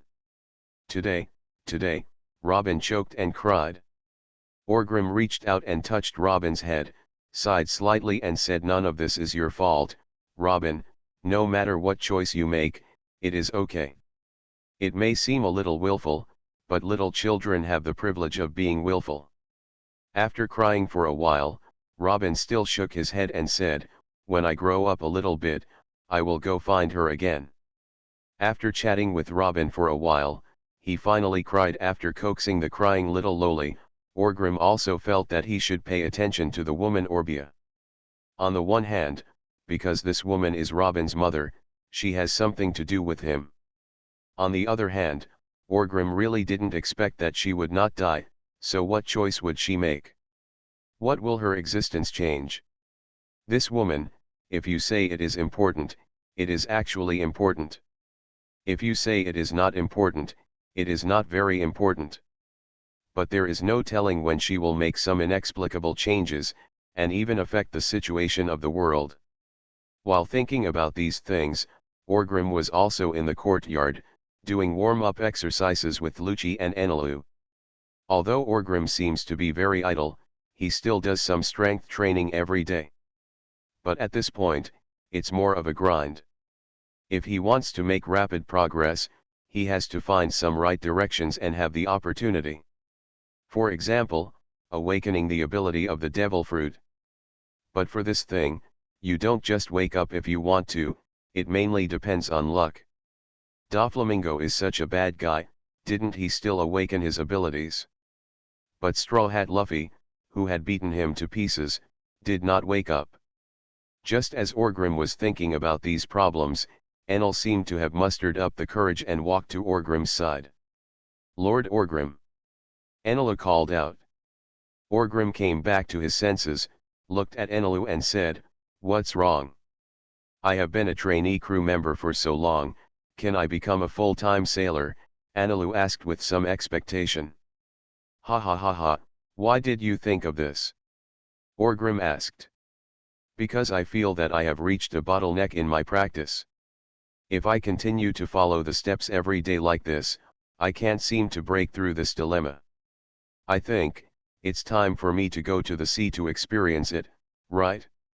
Seeing that Lady Neiman, Dai Pen, and Rengar would go out to sea to plunder from time to time, I also wanted to participate, but every time I made such a request to them, they thought I was an intern and should be more involved. Just hone your own strength and lay a solid foundation, but I think my basics are good enough, Enel said helplessly. It has been several years since I came down from the empty island. Under the training of Orgrim and others, Enel feels that his strength and foundation have been laid. It's time for me to go to sea and experience the storm, right?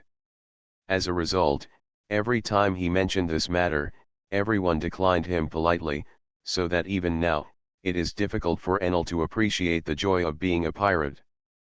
Does being a pirate mean staying at home and retreating every day? Orgrim looked at Enel's strong figure and thought for a while. He has always seen Eniro's efforts.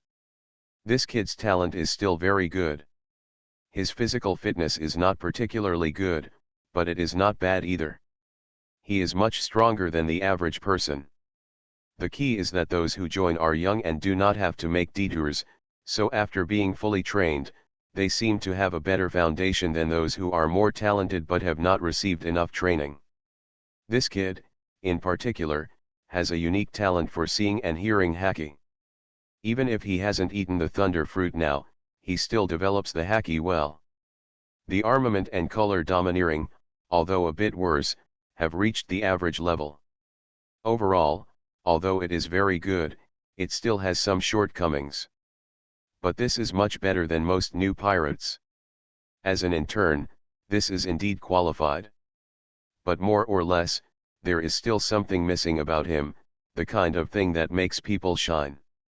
Orgrim always felt that if he really put Eniru into the sea and allowed him to carry the flag of the Warhammer pirates, the final result might not be so gratifying.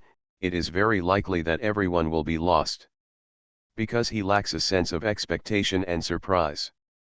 Orgrim touched his chin and looked at Enel carefully. This boy had grown taller again, and his slightly immature beard had grown out. He did not shave it off, but wanted to make himself look better because of it.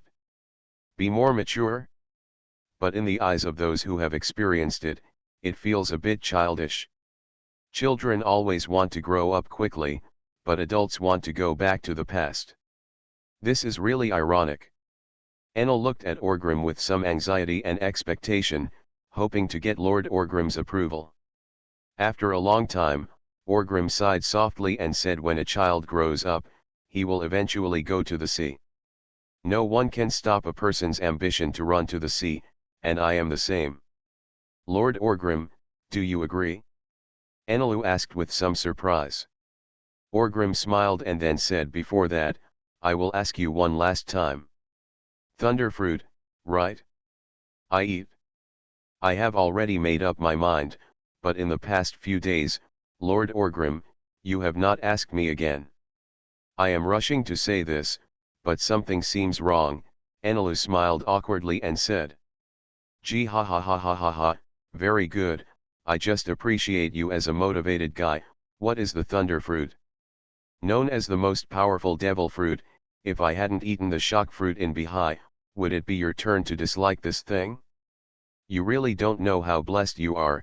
There is something missing from your kid, and this thing is the thunderfruit. There is a world of difference between you with it and you without it. Orgrim reached out and patted Enelu's shoulder, and said very happily. He was also very melancholy. Thunderfruit, if placed on the sea, countless people would risk their lives for something like this. The devil fruit ability that he also wanted to grab. The result was good. In his Warhammer Pirates group, he had been eating dust for so many years, and even made everyone dislike it. Can this be justified? Now it's better. Enel once he took over and became a user with the Thunder Fruit ability. This made Orgrim very happy. He did think about whether to entrust the Thunder Fruit to others, but in the end, after thinking about it, he still felt that Enelu was the most suitable person. It's always a bit awkward to serve it to others. As for whether this devil fruit will be wasted in Enel's hands, Orgrim is not worried. He is still very confident in the current Enel. This kid worked hard enough, but he just missed a chance.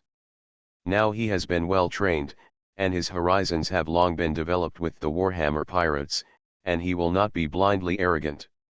So with his desperate energy, he should be able to bring out the thunderous fruit very well. Coupled with his domineering talent, I am very excited about his future achievements. Here Orgrim was talking to Enelu, and Lucci also said excitedly, I want to go to sea too. Orgrim slapped Lucci on the head and said, what a fart, just stay here until your devil fruit power awakens. Ah! But Lord Orgrim, your abilities have not yet awakened, Lucci's face path of suffering. I am a superhuman type, and your animal type is unique in this aspect. How can you compare with me? Orgrim glared at Lucci fiercely. I have to say, although there is no real theoretical support, it seems that the awakening of animal devil fruit ability users is indeed much faster than the awakening of other types of devil fruit. A sledgehammer breaks into pirates. Author, Zippo. Chapter 288. In my hawk's courtyard, Douglas Barrett was sitting with him in the courtyard at this time. The two of them were drinking wine and chatting about something. It has been a while since I joined the Warhammer Pirates. After Barrett recovered from his injuries, Orgrim arranged a job for him, which was to form a pirate army belonging to the Warhammer Pirates. This confused Barrett. I've heard of the King's Army, the Revolutionary Army, and the Navy, but why the hell have I never heard of the Pirate Army? To be a pirate, you also need an army? Thinking about it carefully, it seems that there really is one. It seems that there is one in the Big Mom Pirates? But that was also a first-time creation. But since Orgrim's orders have been given, Barrett is not going to fool him or refuse. Therefore, during this period of time, he has been investigating the situation of the Warhammer Pirates among the various cotters and systems of the Warhammer Pirates. He had to say that the Warhammer Pirates did seem a bit strange to him. This pirate group seems to have a somewhat different feel. It is indeed correct to say that they are pirates. However, they also have some important businesses in the dark world, and they don't just rely on robbery or collecting protection fees to support this huge system. But this is nothing. Many pirates have some side jobs, which is understandable. Kaido's pirate group is also engaged in arms. What makes Barrett even more strange is that they are engaged in construction in Avalon, and even the prototype of the entire pirate group has a tendency to develop towards the concept of country. In Barrett's view, this trend is abnormal. Because this so-called country prototype is essentially inseparable from evil. Can a country that reveals its evil nature from the inside out survive for a long time? He asked Ben Beckman, the IQ person in charge of the Warhammer Pirates, about this question. As a result, Beckman's answer to him was also a bit strange. Does the evil country established by our pirates need to be maintained for a long time? Barrett thought about this question again and again. Although it sounds a bit outrageous, it is true, it seems unnecessary. As long as it can support the development of the Warhammer Pirates, complete the bloody primitive accumulation in the shortest time, and bring up the foundation, the meaning of the existence of this prototype country has been achieved. As for after this, whether you live or die, it doesn't seem to matter. In other words, these are all things that need to be considered in the next stage. Now there is no need to consider whether it is long-lasting or not. As long as it becomes stronger, it will be over. There's no guarantee that it will become stronger. Even if it lasts for a long time, it won't mean much to the Warhammer Pirates, right? After thinking about this matter, Barrett already understood why Orgrim and the others wanted to create a nondescript pirate army. To put it bluntly, this is just a tool used by Orgrim to realize his ambitions. It has no superfluous meaning. He needs this kind of power to accomplish his goals, so he needs the emergence of such a strange army. So essentially, Barrett's understanding is that Orgrim needs a pirate cannon fodder wearing the skin of an army. As the basic force of a large number of existences, it is used to fight against other forces and rule its own territory. That's all. Therefore, this army does not need any sense of honor at all, and it is amazing how an army with pirates at its core can cultivate a high sense of honor. So, what does this army need to maintain its spirit? As a veteran with a military background, Barrett quickly thought of brainwashing and wolf nature. The country he once served for trained its army in this way. It has to be said that the army trained in this way is very combat effective, but if something goes wrong, it will collapse very quickly. However, although there are many flaws in it, it is enough for the Warhammer pirates. I believe that as long as Orgrim himself does not collapse, and the cotters of the Warhammer pirates do not collapse, then with the strong force of force, this army will not have problems in a short time. That's enough. There is no need for military discipline, they just need to be able to obey the orders of their superiors. As for how cruel the methods are after the fight, slaughtering the city and destroying the country, etc., that doesn't matter. Although he already had some ideas in his mind, Barrett did not act hastily yet. He needed to make a plan. For example, for this army, how many people need to be formed at the beginning, how much military expenditure is needed, what configuration is needed, what venue is required, etc.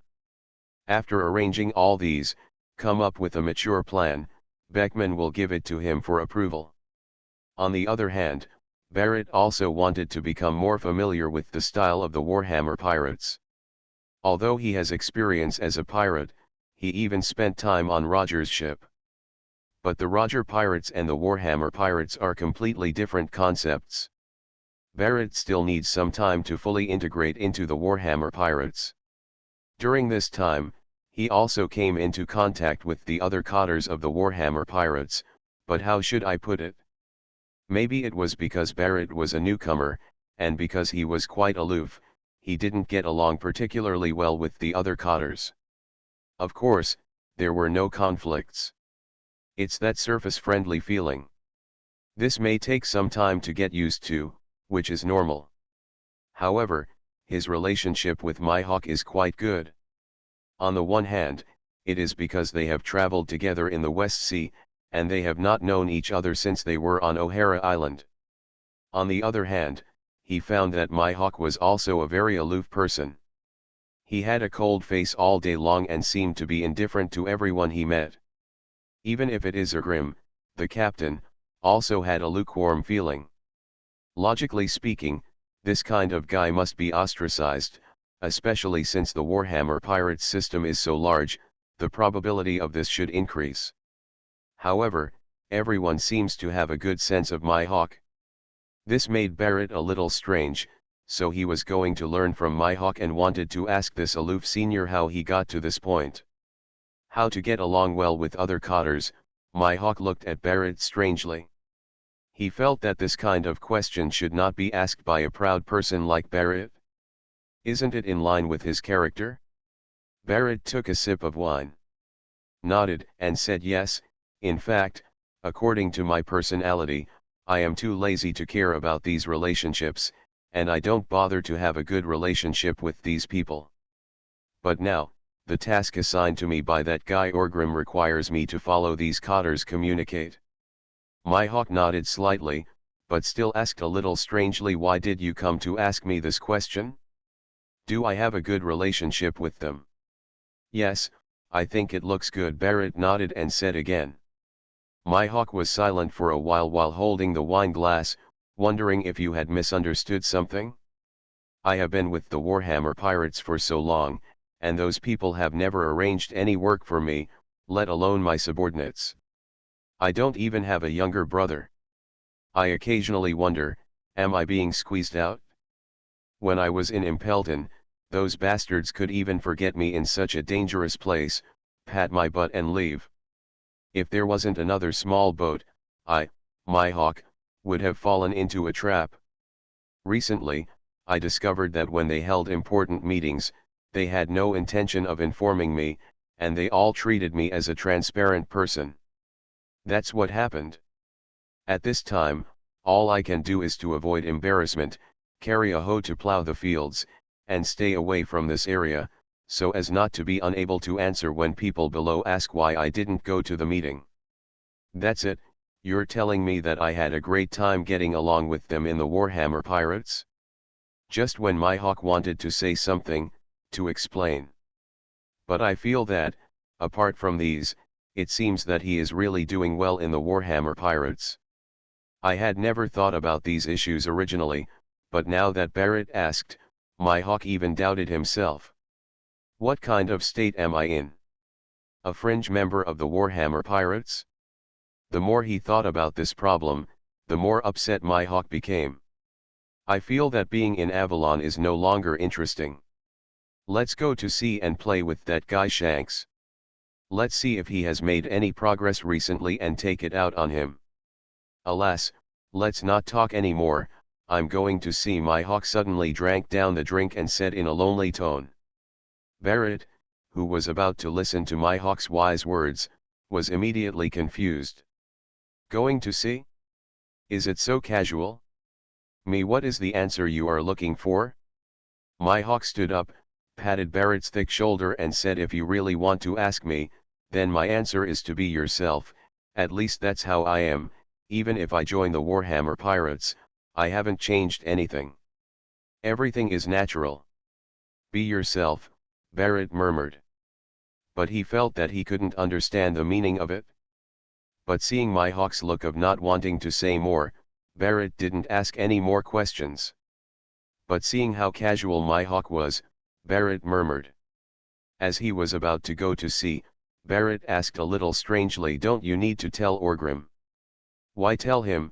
My hawk looked at Barrett with some surprise. Barrett was confused again. Why? Aren't you a cotter of the Warhammer Pirates? As a cotter, you suddenly want to go to sea, so you don't need to say hello to the captain first. No need to ask why. I felt that I was already very free when I was on the Roger Pirates. How did I end up in the Warhammer Pirates, feeling freer? Don't members of the Warhammer Pirates need to report before going to sea? Barrett asked in surprise. Report? My hawk frowned and thought about it carefully. It seems that he has never reported anything. Before leaving, he could just say hello to someone and ask him to tell him. All this time, no one has stopped him, nor has he. No one says this is bad. So it should be considered that the Warhammer Pirates don't have such rules, right? After all, no matter what I say, I am still a cotter. If there is such a rule, there is no reason why I am the only one who doesn't know about it. I am the only one who doesn't know about it? Are people special? So my hawk nodded firmly and said, as far as I know, there is no such thing. Anyway, I have been going to sea casually for so many years. I can go wherever I want and come back whenever I want. The longest time I traveled was probably about 2 years, unless Orgrim encounters something that needs me, he will notify me. Otherwise, I will ignore it. 2 years, Barrett was even more surprised. Is there any big difference between you and leaving the Warhammer Pirates? What kind of immortal pirates is this? Why can't I keep up with the rhythm? Look at it. As my hawk walked away gracefully, Barrett held a wine glass in his hand, deep in thought. This Warhammer Pirates, what is going on? Suddenly, Barrett thought of Orgrim's name. As the saying goes, there is only the wrong name, not the wrong name. Orgrim is the source of chaos. Under his leadership, the Warhammer Pirates possess the attribute of chaos. Isn't it reasonable? Thinking back to what my hawk said just now, just be yourself, Barrett felt like he had realized something. This pirate group is really interesting. Barrett drank the drink in one gulp, then rubbed his chin and thought. In this case, let me go to sea too. Let's go to Totland. The system of the Big Mom Pirates is worth learning from, and I can learn some experience there and come back to form the Warhammer Pirates Army, Barrett murmured. Then, he left Avalon without saying hello to anyone. He waved his sleeves and didn't take away a single cloud. Please give me some flowers and monthly tickets, don't save them, big guys, come on, hit me, I'm thick-skinned and can withstand being hit. You are listening to Novels at Bless Up channel. Wish you happiness and luck. How do you feel about this novel? Please like and leave a comment. A sledgehammer breaks into pirates. Author, Zippo. Chapter 289. That guy from Enelu, after getting Orgrim's approval that day, hurriedly packed up his things and left directly. Orgrim didn't send him off, nor did he inquire about his arrangements. He just let him do whatever he wanted. However, the absence of an arrow in the yard for the past 2 days made him a little unaccustomed. Of course, Robin and Lucci were still doing their own thing in the yard early every day, and Orgrim could see the two of them as soon as he opened the door and came out. In the past 2 days, Orgrim had been very comfortable. Queen Stacy seemed to have been developed by Orgrim, and she would come here almost every night to exchange driving experiences with Orgrim. What Orgrim didn't expect was that Stussy, who was obviously a novice, was very interested in driving. As her endurance gradually adapted to Orgrim's rhythm, this guy turned around. Squeeze Orgrim every day, with a determined attitude. Should we say that she deserves to be the queen of Happy Street? The instinct of biological clock makes Grim opened his eyes, and then he felt a leg pressing on his body. When he turned around, he saw Stussy, who had a delicate face and a look of comfort and contentment on her face, lying next to him, holding him in his arms. He fell asleep soundly by himself. Orgrim smiled. Although he didn't plan to have any emotional development with Stussy, this seemed to be a good idea. Both parties would get what they needed. He gently moved Stussy's long legs away, and then Orgrim sat up from the bed. Stretching, he stepped into the bathroom. Stussy seemed to be awakened by the movement. She raised her head and glanced at Orgrim. His expression was a little lazy, but he didn't speak. He changed his position and continued to sleep. By the time Orgrim finished washing and came out, Stussy had fallen asleep again. Orgrim got dressed, came to the living room, and poured himself a glass of juice. After drinking it, he felt that he had been a little too idle during this period, and it was time to go see the other cotters. Ah, by the way, there is Douglas Barrett. I haven't seen him for a while since I assigned him a task last time. I don't know where he has progressed now. It's time to chat with him, and by the way, chat with the other cotters to see how they get along with this new guy. He did what he thought of. After putting down the juice cup, Orgrim opened the door and walked out. Robin was still reading under a fluorescent tree, while Lucci turned into a half-animal form, seeming to be studying his abilities. After all, Orgrim told him not to let him run around until his abilities were awakened. In fact, Orgrim just mentioned it casually to give him a spur. He really didn't force Lucci to awaken his abilities during this period, but this guy is too young now and is not suitable to be let out and run around. When he is almost old, regardless of whether he is awakened or not, Orgrim they were all planning to let him go to sea to experience it. It's not okay to work behind closed doors. After casually greeting the two of them, Orgrim turned and walked out of the courtyard. First, we went to Beckman's office. As soon as we got there, we saw Beckman talking to Plank. Both of them had some documents in their hands and looked very busy. This made Orgrim feel a little ashamed. His cotters performed their duties and worked hard every day. As a captain, he is having fun with Stussy every night. How terrible is this? Nothing seems wrong? Look, with the implementation of the high-pressure policy and the killing of all the rebellious party members, few people will resist our policies now. We can even let them build a new city together with the Fishmen engineering team. At present, the barriers between races have been eliminated a lot. Next, we can have further cooperation with Fishman Island, Beckman said while looking at the document in his hand. Deeper cooperation, on the one hand, is to accept more unemployed people from Fishman Street, and let those strong fishermen come to Avalon to work hard, move bricks, dig tunnels and so on. I have to say, with strong bodies and strength far exceeding that of humans, these fishermen lived a very good life in Avalon. The more efficient they were, the higher the salary Beckman gave them. It seemed that they were setting a benchmark, so this fishermen workers, they don't have much income on Fishman Island, and they can only survive by hanging around, evil gangsters. In Avalon, their living standards have improved rapidly, and the humans here have been ruled by Beckman. They were obedient and did not dare to show any discrimination on the surface. So they felt that they were very happy here. Of course, some of the unruly fish people here were also dealt with miserably by Beckman, who first pulled them out. He was beaten violently, and then sent directly to dig sewers, dig pits, etc. Anyway, the dirty work that no one wants to do is now done by a team of criminals on Avalon Island.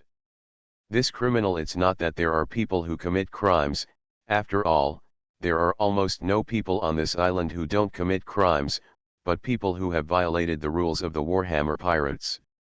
Therefore, on Avalon Island, you violate the universal laws of the world government, and there is no such thing as the problem is, no one said anything to you at all.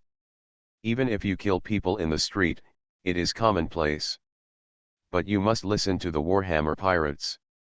They don't allow you to go east, so you can't go east, otherwise you may have to pay for it. Shit. This is considered lucky. When the black-robed pickets are in a bad mood, they will beat you to death in the street and you will have no way to complain. On the other hand, it is the resource and specialty trade area with Fishman Island. As Avalon gradually stabilized and the situation came under control, this plan was finally decided to be implemented. Plank nodded after listening to Beckman's words and said, "Okay, I will go down and convey this to the person in charge." Commanding. Well, in short, keep an eye on it and keep a tight grip both internally and externally. Thank you to your intelligence department, Beckman said with a smile. Ha ha ha ha, it's nothing, Second Master. As the system of the black robe pickets gradually matures, our intelligence department is handing over these internal matters to them, and it will soon be much easier, Glank said with a smile. Then, Orgrim also came over. After a few chats, Orgrim found that there didn't seem to be anything that required his participation.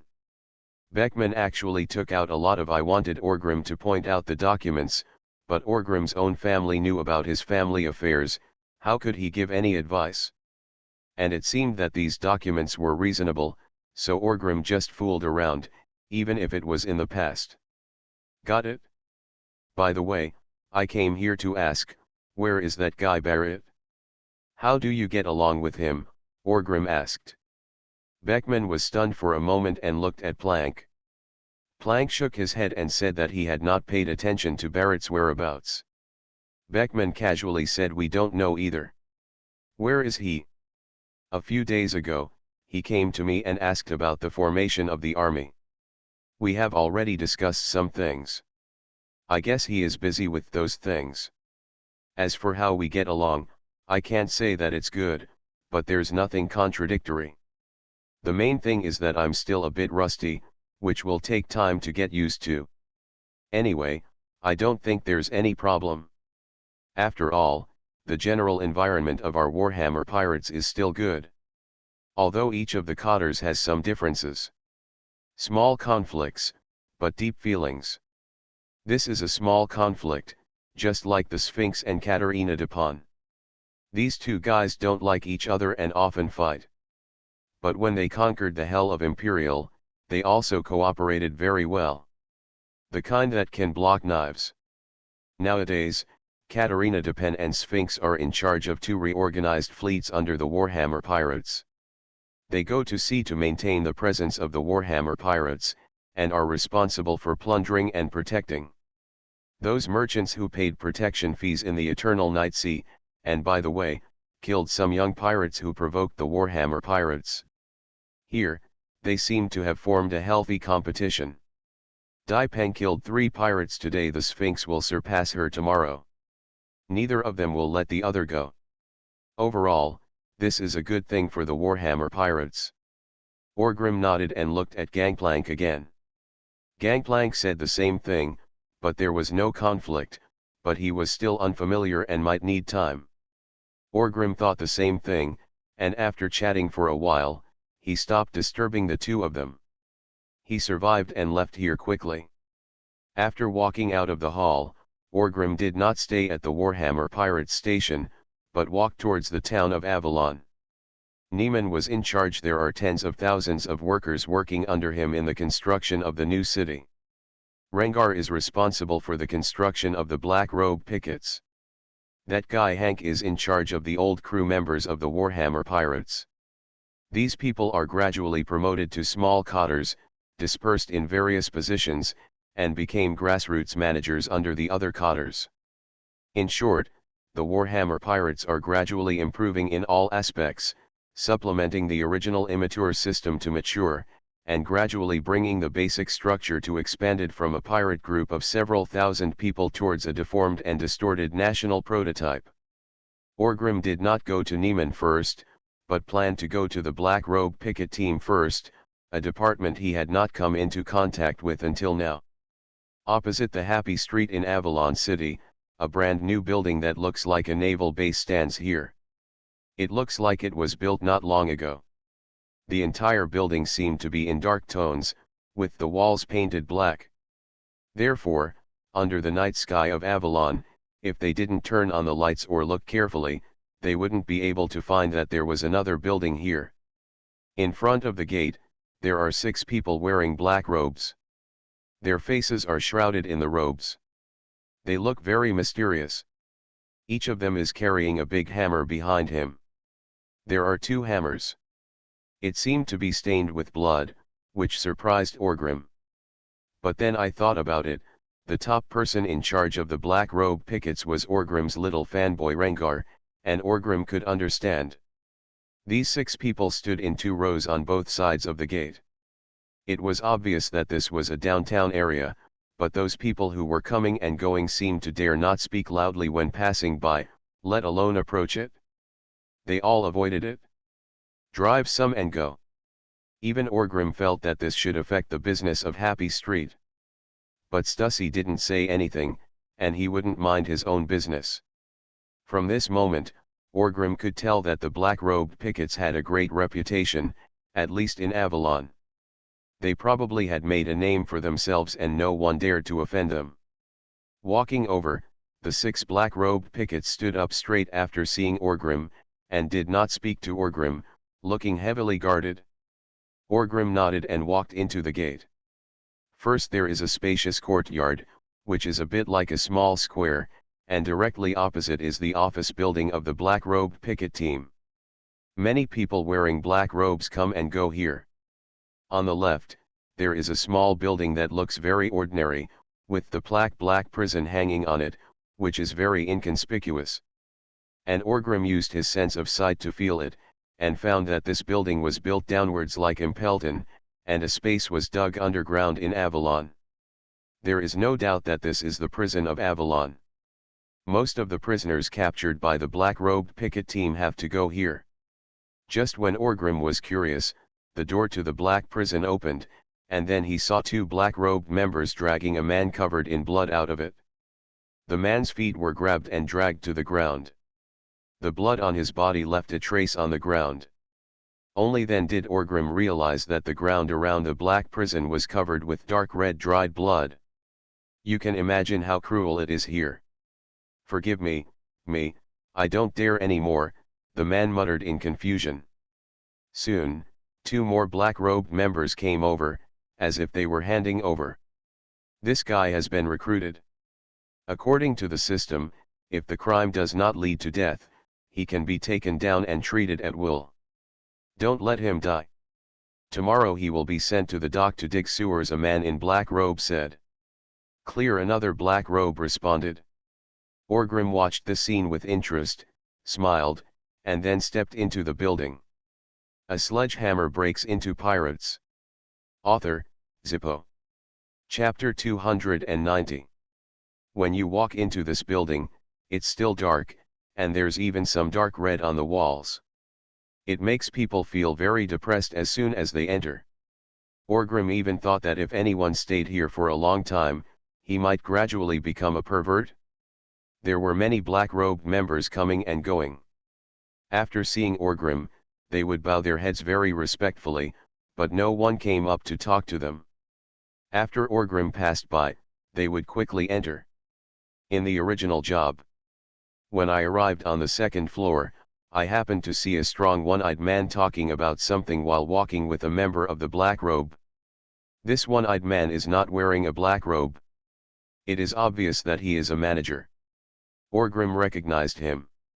Although it was not common, he still had an impression of his loyal licking dog. Isn't this the boss at Avalon Port? What do you say that is? Ah, yes, Galdi Hots. When Orgrim first came to Avalon with his people, this guy made a lot of contributions. Because of this, he became one of the small cotters of the Warhammer pirates.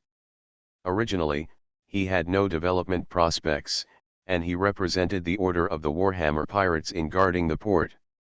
But with the establishment of the Black Robe Picket, and with Rengar's rise to power, Garbudi Hots also became rich and moved to a higher position, becoming the second in command of the Black Robe Picket. To say the reason, it's not because of ability or anything. Although this guy has good abilities and is very clever, the main reason is because he admires Orgrim very much and is Orgrim's licking dog. As we all know, among the leaders of the Warhammer pirates, Rengar is the well-deserved #1 fan of Orgrim. Ever since he was hammered by Orgrim in Melview, Rengar has completely turned to Orgrim's side. Tell him to go east, but he will never go west. But the other cotters of the Warhammer pirates don't have many such attributes. At most, they just respect Orgrim. Therefore, it was difficult for Rengar to find his close friends among those cotters. Until he met Galdi Hots, and then he realized that he had found his soulmate. When the two of them had nothing to do, they would find a tavern, sit down and drink together, and then blow Orgrim's rainbow farts in various ways, which would make ordinary people vomit after hearing them. But the two of them had a great time playing, going back and forth countless times without getting tired of it. Both of them felt that they had found a soulmate with whom they could live together, so their relationship developed very closely. At that time, Rengar had not yet found his own direction, and the base of the Warhammer pirates had not expanded to its current level. Even if he wanted to arrange for Hots, he didn't know where to arrange it. But now that he was in sole control of the Black Robe Picket team, he could certainly arrange for Hots's further development, so he called this good friend to be his deputy. Not to mention, although Hots is a bit of a bitch, he is meticulous and very neat in his work. With the help of Rengar, he quickly established a Black Robe Picket team. In Beckman's 4 major purges, he also made many achievements and caught many rebels. With these achievements, he has secured his position and can now participate in important cotter meetings hosted by Beckman. To reach this point, there is no lack of luck and no lack of ability. In short, he is now considered to be half of the top brass of the Warhammer pirates. Just as he was saying something, Ha saw Orgrim with his single eye. He was stunned for a moment, then handed the document in his hand to the man in black robe beside him, and said, "Go, just follow me. Just do what you said, kill them all, leave no one alive, and hang their heads on the port to scare those bastards who still want to cause trouble, so that they understand that there can only be one voice in Avalon, Lord Orgrim." After saying that, Haz ignored him and trotted directly to Orgrim's side. With a dog-licking smile on his face, he asked happily, "Master Hammer, I'll tell you what you did last night. It's a sweet dream. It turns out that I'm going to see you, Mr. Chewy, today." He, Hots, that's great. You've become a powerful guy now." Orgrim reached out and patted Haz on the shoulder. Being praised by Orgrim, Haas felt that his bones were 3 points lighter. He said happily, "This is not my ability, it all depends on me, Mr. Hammer.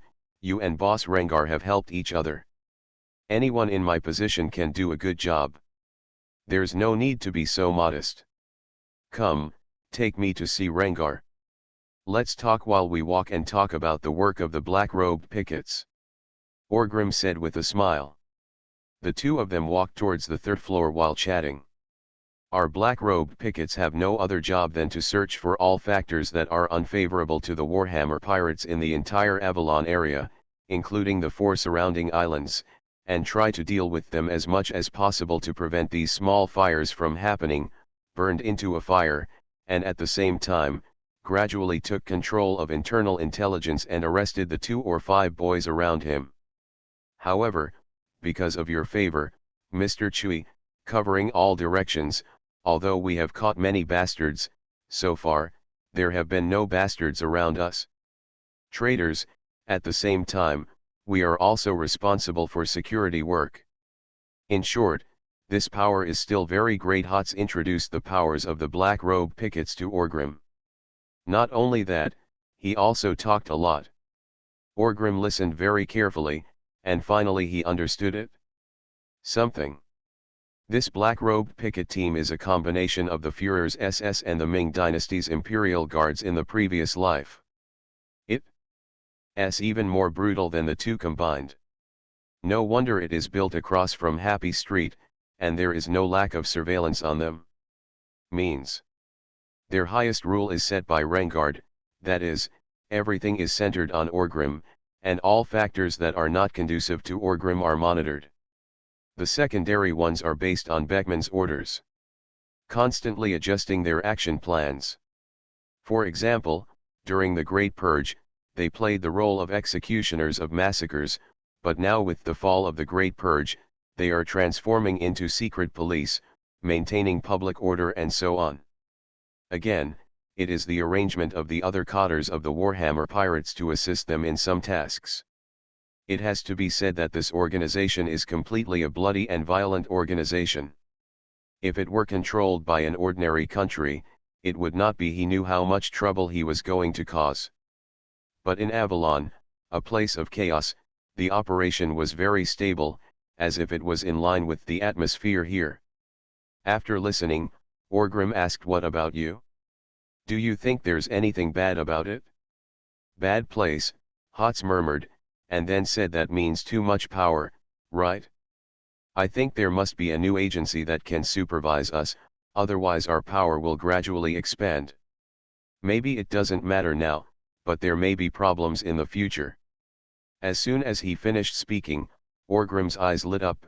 Okay, this guy is a talent. However, now the Warhammer pirates need to increase their control over the tens of millions of people under the rule of Avalon. This is not the time to curb the expansion of the black robe pickets. So Orgrim patted Haas on the shoulder and said with a smile, "Yes, this is a problem, but we can't look at it with ordinary eyes. We are pirates after all. Don't think about these things for the time being.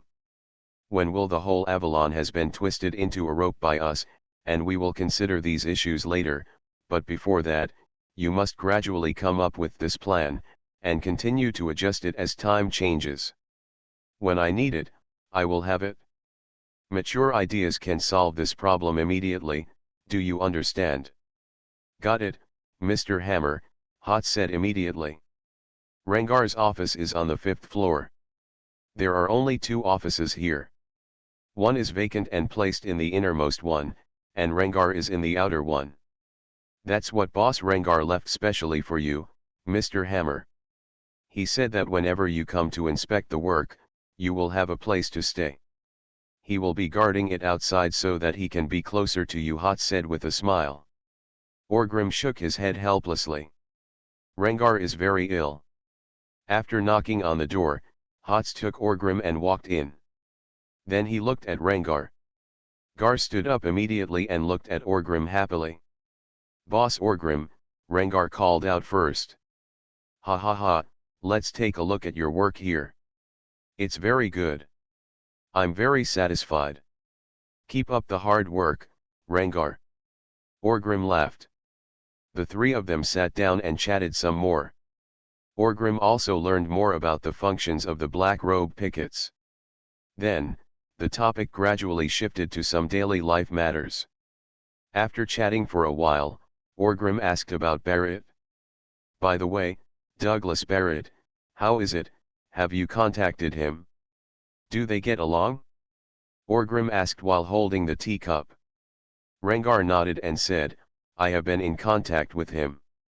2 days ago, he asked me about forming an army. He seemed to think that our black-robed picket model was good. I have the intention of learning from him. I also chatted with him for a long time. As for whether we can get along with each other, anyway, there's nothing we can't get along with." Me Too Hots then spoke. Orgrim nodded. It seems that everyone is the same. After thinking about it, he did not dwell on this issue. Instead, he asked with a smile, "I still want to talk to him today." "Well, I haven't met him yet, and I don't know where he went. Do you have any news about him?" As soon as Orgrim finished speaking, both Rengar and Haz looked a little strange, and soon they became serious. "Master Chui, you don't know?" Hodes asked. "What do you know?" Orgrim asked a little strangely. "Douglas Barrett left our Avalon from the port 2 days ago," Hots quickly explained. Everyone in Orgrim was stunned when he heard the news. Rengar also said quickly that guy left so openly, without covering up anything. "In addition, Mr. Hammer, you gave him the mission was arranged. We thought he was going to sea under your order, so we didn't ask any more questions." "I do not have it," Orgrim said. Thinking that many cotters had lukewarm feelings towards Barrett, Orgrim felt that this bastard ran away because he felt that he couldn't survive here, right? After all, he is also a cotter personally invited by me. No matter what happens, he must say hello to me as the captain when he leaves Avalon, right? Otherwise, it would be too unruly. Soon, Orgrim used the phone. Joan contacted all the cotters on the island and found that no one knew about Barrett's departure. This meant that the bastard didn't say hello to anyone before leaving. He actually ran away. Orgrim was really confused at this time. What is this? I was prostituted for nothing? But soon, Orgrim calmed down again. He didn't call Barrett before, but I wanted to meet him by chance and inspect various works in Avalon. Now, I had to ask what this bastard had done. Soon, Orgrim contacted Barrett, and this guy answered the phone. Insects are quite fast. "Hello? Barrett?" Orgrim asked in a deep voice. "Well, what's wrong?" Barrett still responded aloofly. "What's wrong? What's wrong? Do I still need to ask?" Orgrim cursed in his heart, and then asked, "You left Avalon? Where are you now?" "Now on the way to Totland all nations," Barrett said very honestly. Orgrim was even more surprised. "Damn it, are you afraid of my revenge? So are you ready to join that dead old woman, Big Mom?" "What do you mean? How can I not forgive you? Are you going to Big Mom?" Orgrim asked in a deep voice. Barrett was also confused. "I just came out to take a look." "What are you talking about?" No. Orgrim, did you misunderstand something? I am planning to go to Totland to learn from the experience there. After all, you want me to form a pirate army, and I have to do it well, Barrett explained. Orgrim was stunned again, but felt a little relieved in his heart, and then said, "So that's it, you guy, you don't even say hello no matter what, you were in Roger C. The atmosphere among the thieves needs to be changed. It's really shocking. Why don't you go to sea and say hello to me? We, the Warhammer Pirates, have rules. This time, since you are a new member, forget it." Barrett also frowned and said with some confusion, "That's not right, I asked my hawk before I left, and he said there was no need to say hello. He had never said hello before." When Orgrim heard this, he was stunned for a moment, and then shouted in surprise, "Yes. Where is my hawk? Why is he gone? He went to sea, one day ahead of me, Barrett said to Orgrim. Listening to this, Orgrim couldn't help but fell into deep thought. My Warhammer pirates, what happened? Thinking about it carefully, it seems that my hawk can't be blamed. If Barrett hadn't mentioned him, I would have forgotten about him.